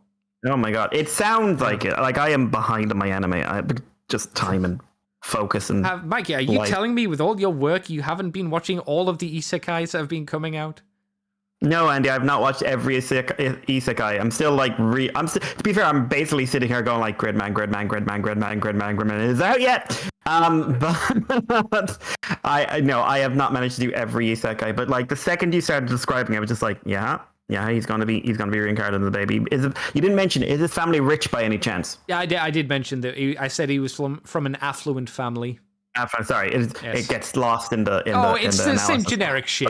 But, yeah, like there's a reason Konosuba is considered a great. There's a reason ReZero is considered great. There's a reason the first season of Shield Hero is considered great. So Tensei as well. That's why it's known as great as well. Character. Focus. Also, character, setup, follow through, reinvention.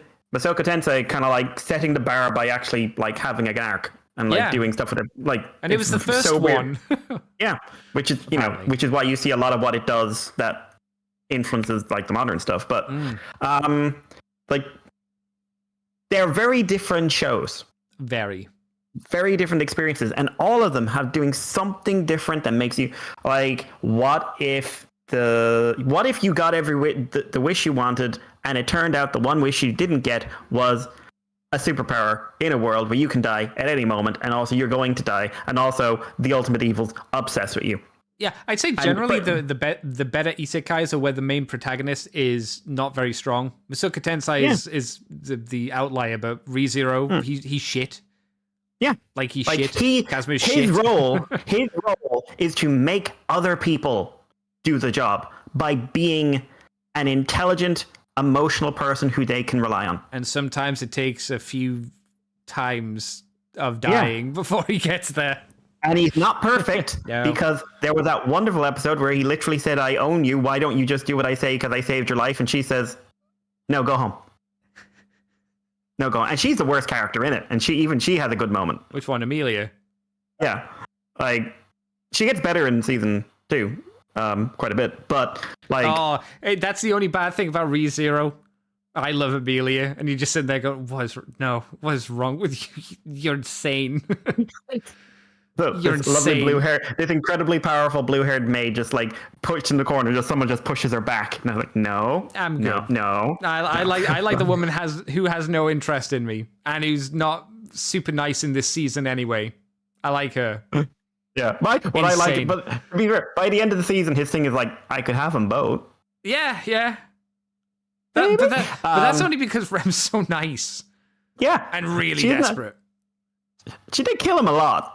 At first, yes. Everybody did. So they get aroused, killed him. All his every single close friend he has murdered him at least once. Yeah. But like, and then like Konosuba, it's like the entire premise there is that he's fucking useless. Yep. He's the least useless of the team. Yeah. Again, his role is to unify others to guide them and be lucky. The key here is that none of them are perfect.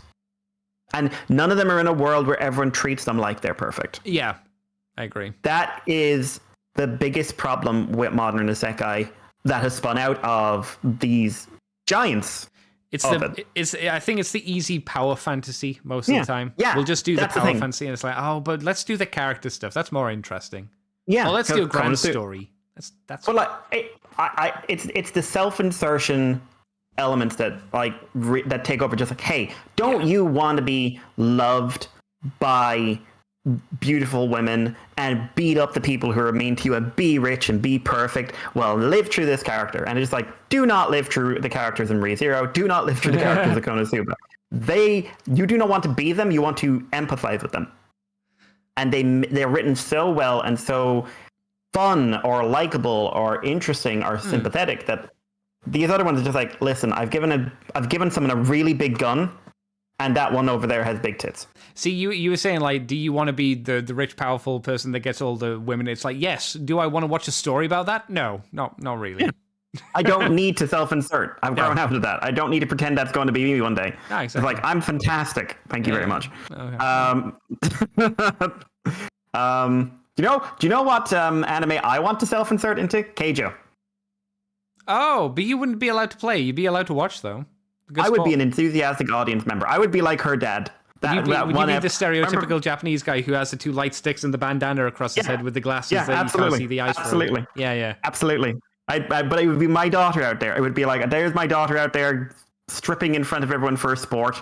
And like that one episode where her dad is super enthusiastic in the audience when she gives herself a wedgie so hard it snaps her underwear. It's so annoying that only got one season.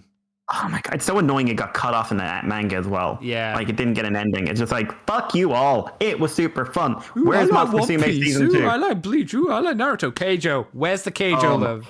Oh my god. Can like we talk about the fact my fucking students are telling me that Bleach is great?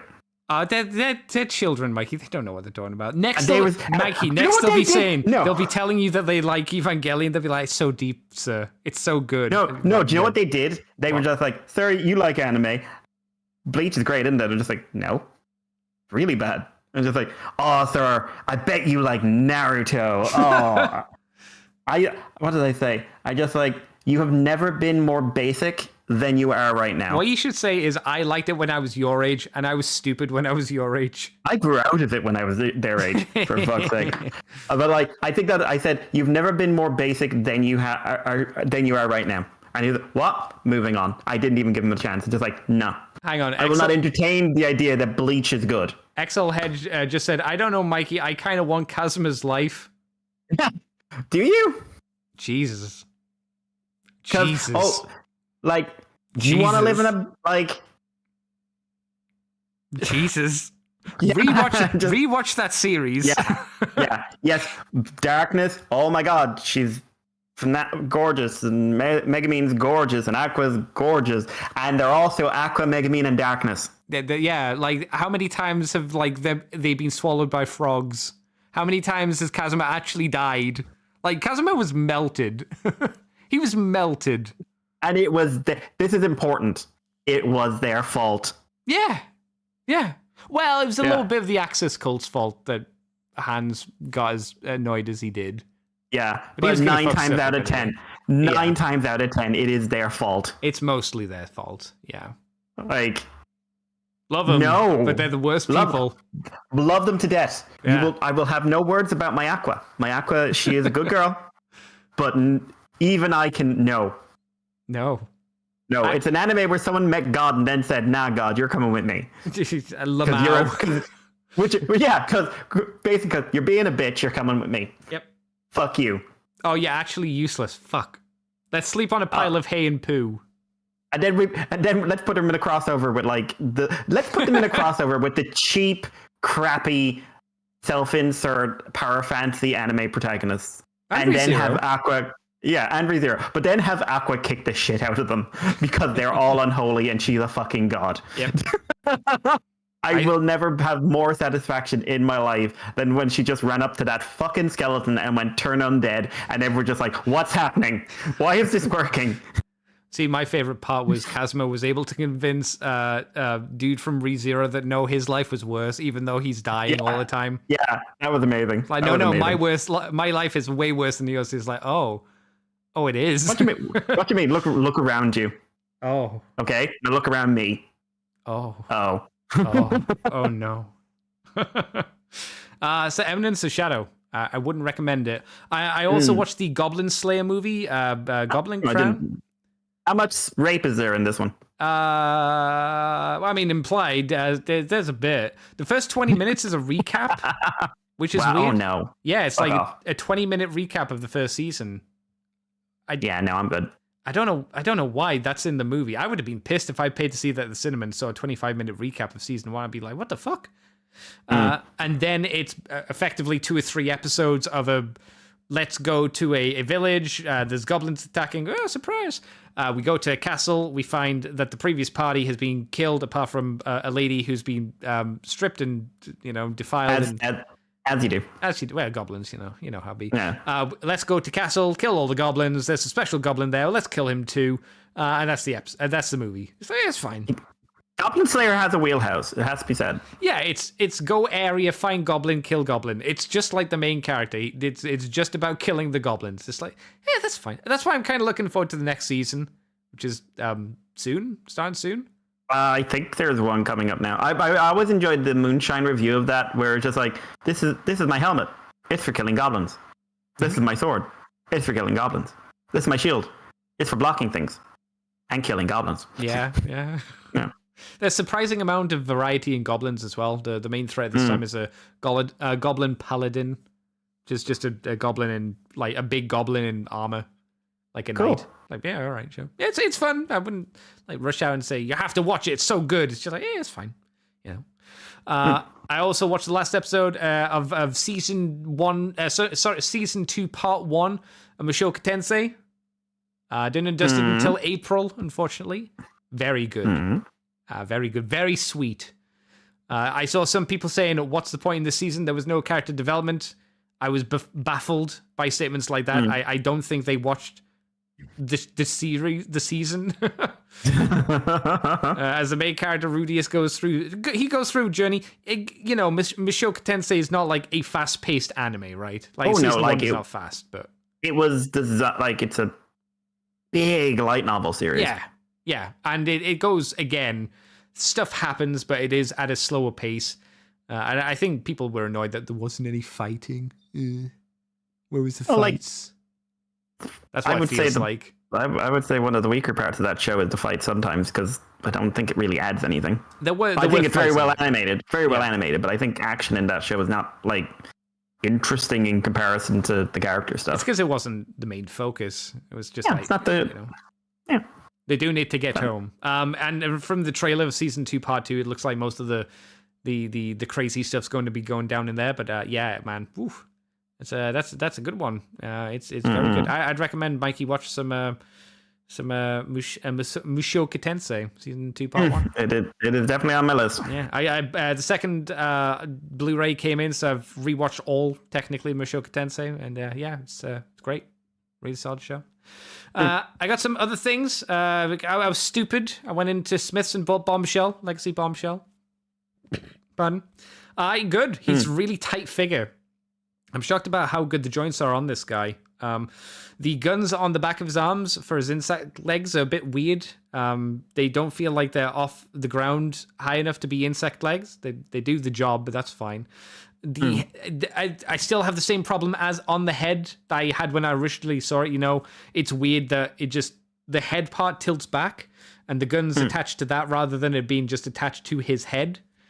It still works. I just think it looks visually a bit on the strange side.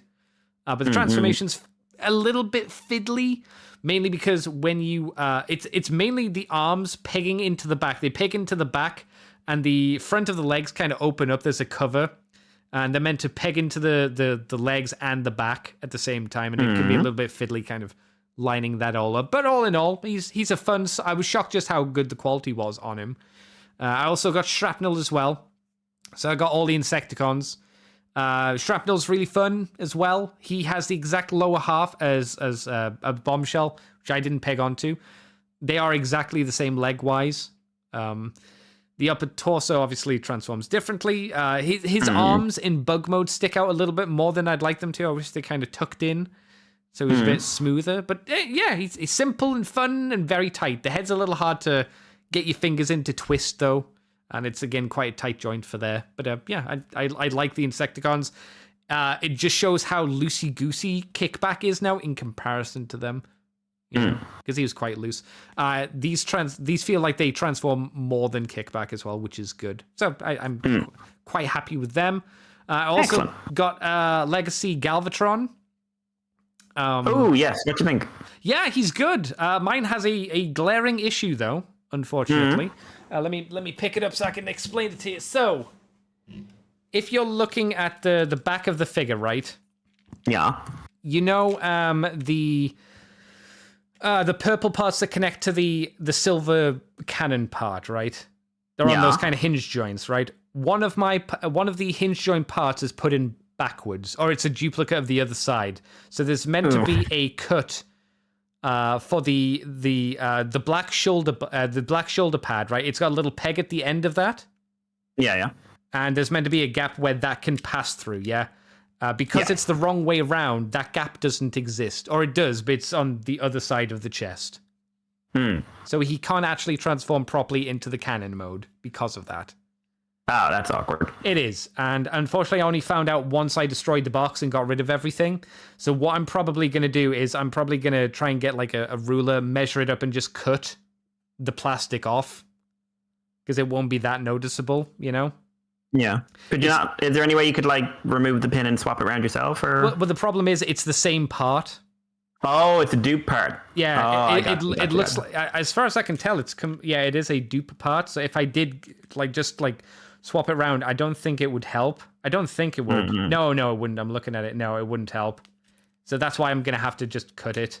It's either cut the purple plastic, or cut the nub off the black shoulder pad. I'm not sure which would be better.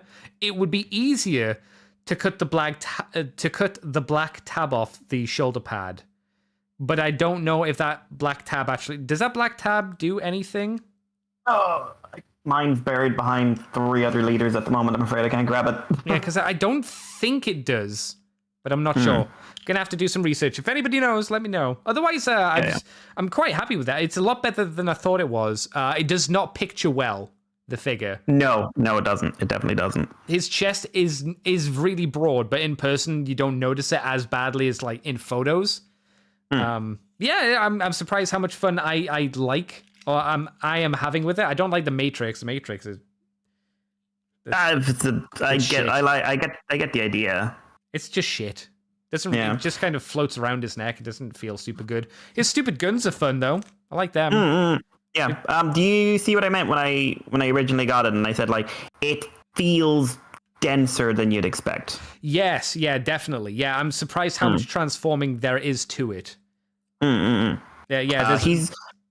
He's not like to me justifying like a full leader price, but you can see he's not quite Voyager either. Yeah, he's mega. No, what was in between Voyager back in the day? I can't remember. But yeah, he's it was Supreme, I think, wasn't it?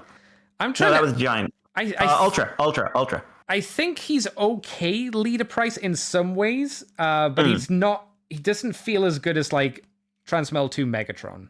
Obviously, that feels like a better figure, but. I got it for 25 quid.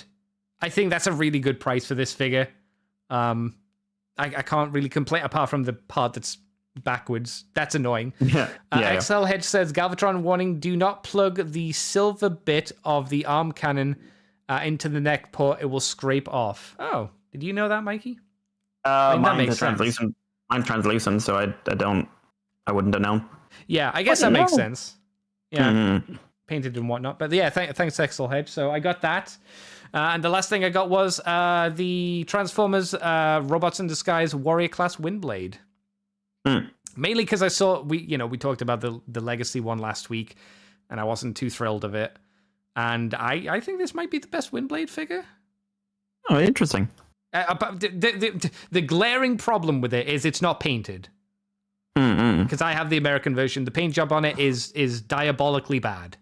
Yep. It is horrifically bad. If you want the best version, it would have to be the Japanese version. I've been looking. It doesn't seem to be easy to get the Japanese versions of these figures, and it doesn't seem to be that easy to get these figures in general. The Warrior Class RID figures are not easy to come by on eBay or on Ami and on Mandarake. I was shocked. Shocked. But the Windblade figure, I really like it. The arms, as tradition with all Windblade figures, do not transform at all. I don't know why this is a legacy thing where all Windblades will never have transforming arms. But in terms of like posability, she's got crazy good posability just because like her the back of her shin, her calf muscles don't exist, and she's got like this hinge so they can come up close. So you can get a load of really deep leg bends. Her scabbard for her blade's really big, a little bit too big. And I'd like her blade to be a little bit thinner, but this is the quote unquote super kid toy, so I get it needs to be a little bit thicker so they don't break out, eat it or something. Transformation's pretty fun as well, especially for the figure. I think this is my favorite Windblade figure. The only thing it's really missing is good paint job on it. That's the worst thing about it. I really, really like this figure. The jet mode actually doesn't look too bad either, especially when you compare it to the newest one coming out. Mm-mm. If you want maybe the best, I don't know if it's the best version. Do you remember this figure that came in the 3-pack with the translucent Sentinel Prime and the weirdly colored Brainstorm? The gray one, is it? Yeah, it's apparently it's meant to be like Fortress Maximus colors. That might be the best one. Mm. But apparently that's hard to get now these days as well. So I've been looking online for warrior class figures, RID warrior class figures. Not easy to get. Shocked. I really want to get Storm Shot. Because he looks ace. And he was one I thought about getting back in the day, but never got around to doing it. So I'm putting my feelers out. I have someone on Facebook groups who has a load who I might be able to get from a decent for a decent price, but have to see how that pans out. He's checking to see if they've got Storm Shot as well. Yeah. I think it's Private Spoon. If you remember Private Spoon. I do indeed. That's it. Yeah, that's everything I've been up to. I actually did quite a lot. And I guess so did Mikey. Mikey had that intense Sentai week. Yeah, like I can't remember the last time I did anything that much Sentai. No, it was crazy. Well, Mikey, since this was your last Moonbase 2 episode, where can people find you on the internet if they wish to hear from Mike Well and his dinosaur ways? Yeah, so Irish Paleo is still my main Twitter. However, I've started up another one, which is basically just going to be me nerd ranting all the time. So if you want to hear my opinions on things like Power Rangers and Transformers and Sentai and anime and all that other jazz, the movies and things like that, it's Irish Paleo Nerd. It is Paleo, P-A-L-E-O, not P-A-L-A-E-O. So Irish Paleo Nerd, the UK spelling. And yeah, check me out there. I am re-following people on there. Oh my God. So if you see my name pop up, that's why. But yeah, if you're interested in hearing what I have to say about anything, guys, I am on there. If you're not interested in saying, and this is your opportunity to go like, oh my God, we never have to listen to him again, then I will come back just to spite you at some point or another. Like, I'll just show up. Oh my God. Maybe I'll bring you back for like a King Oja Patreon episode or something. Oh, that'd be fun. Yeah, I'll need to watch it obviously, but it's not finished. There's no pressure yet. That's fine. Yeah. But yeah, so I'm on Blue Sky now as well because someone sent me an invite and I said, fuck it, why not? I think I'm Irish Paleo on there as well. I haven't been on there in like a week. Really hooked you then, the new platform. There ain't not much to do on there at the moment because people are interacting on there. I hear everybody saying, let's go over to there, and then no one really does. I'm like, People are going over to there in case. Yeah. They want to have everything set up in case before the rush because it's an awkward platform to get onto because of the whole, you have to get a code. Oh, really? Oh. That's so, and then you get like, when you're over there, you like once a week, once every 2 weeks, you get a code to share with someone. Weird. So like, yeah, it's an odd setup that I think is going to bite them in the ass if Twitter ever does drive people off fully. Because like, hey, we're gonna take on all the people from Twitter. They can't get in. Oh, could that service handle it? I wonder. I'd be very, very curious. There's a lot of people on Twitter. It's just like if Twitter goes ahead with this latest thing of like charging people, I don't know what's gonna happen. But I know, right? They would be very foolish, but I don't know. Rich people are foolish. But anyway, so Irish Paleo is my dinosaur account. That's where I'm sort of semi-professional. And Irish Paleo Nerd is where I am this. Nice. If this is what you enjoy. And yeah, like I said, I'm not going to be regular, but sure, I still want to do some podcasts. I still got a podcast, it turns out, I thought I had up, which I did with TFG1 Mike. Oh. He did pop into the chat. I don't know if he's still around, but yeah, Hi, Mike, if you're still here. But yeah, I thought it was up, but it turned out it's not. So I got to find all the files for that, and I'll send them on to Andy, and that can be like my goodbye. But yeah, and I still intend to at some point do little podcasts here and there, or try to weasel my way onto other people's show, or maybe I'll have an idea or something like that. But it's the weekly grind I'm moving away from. So you'll see me again. I'm always watching. Yay! Oh no. Guess it depends. Oh, especially if you're in the shower. Oh my god. The eyes you feel in your back, they're not behind you.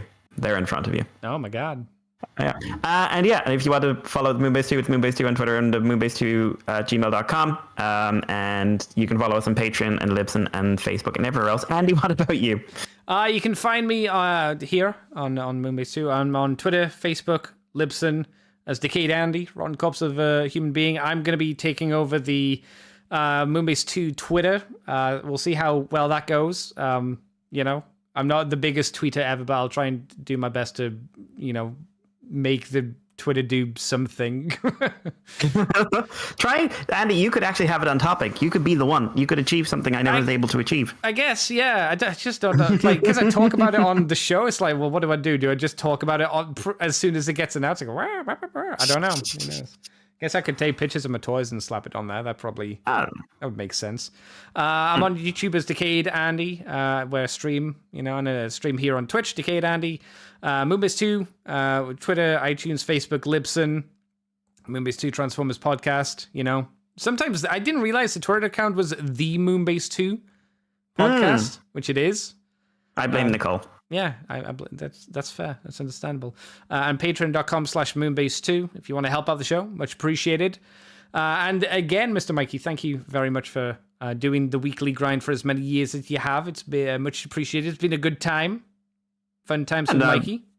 It has been my Sunday ritual, and I like my Sunday rituals. Mm-hmm. And if I wasn't suddenly in a job that is literally eating my soul, I would not be going. So I think that says a lot about children, I suppose.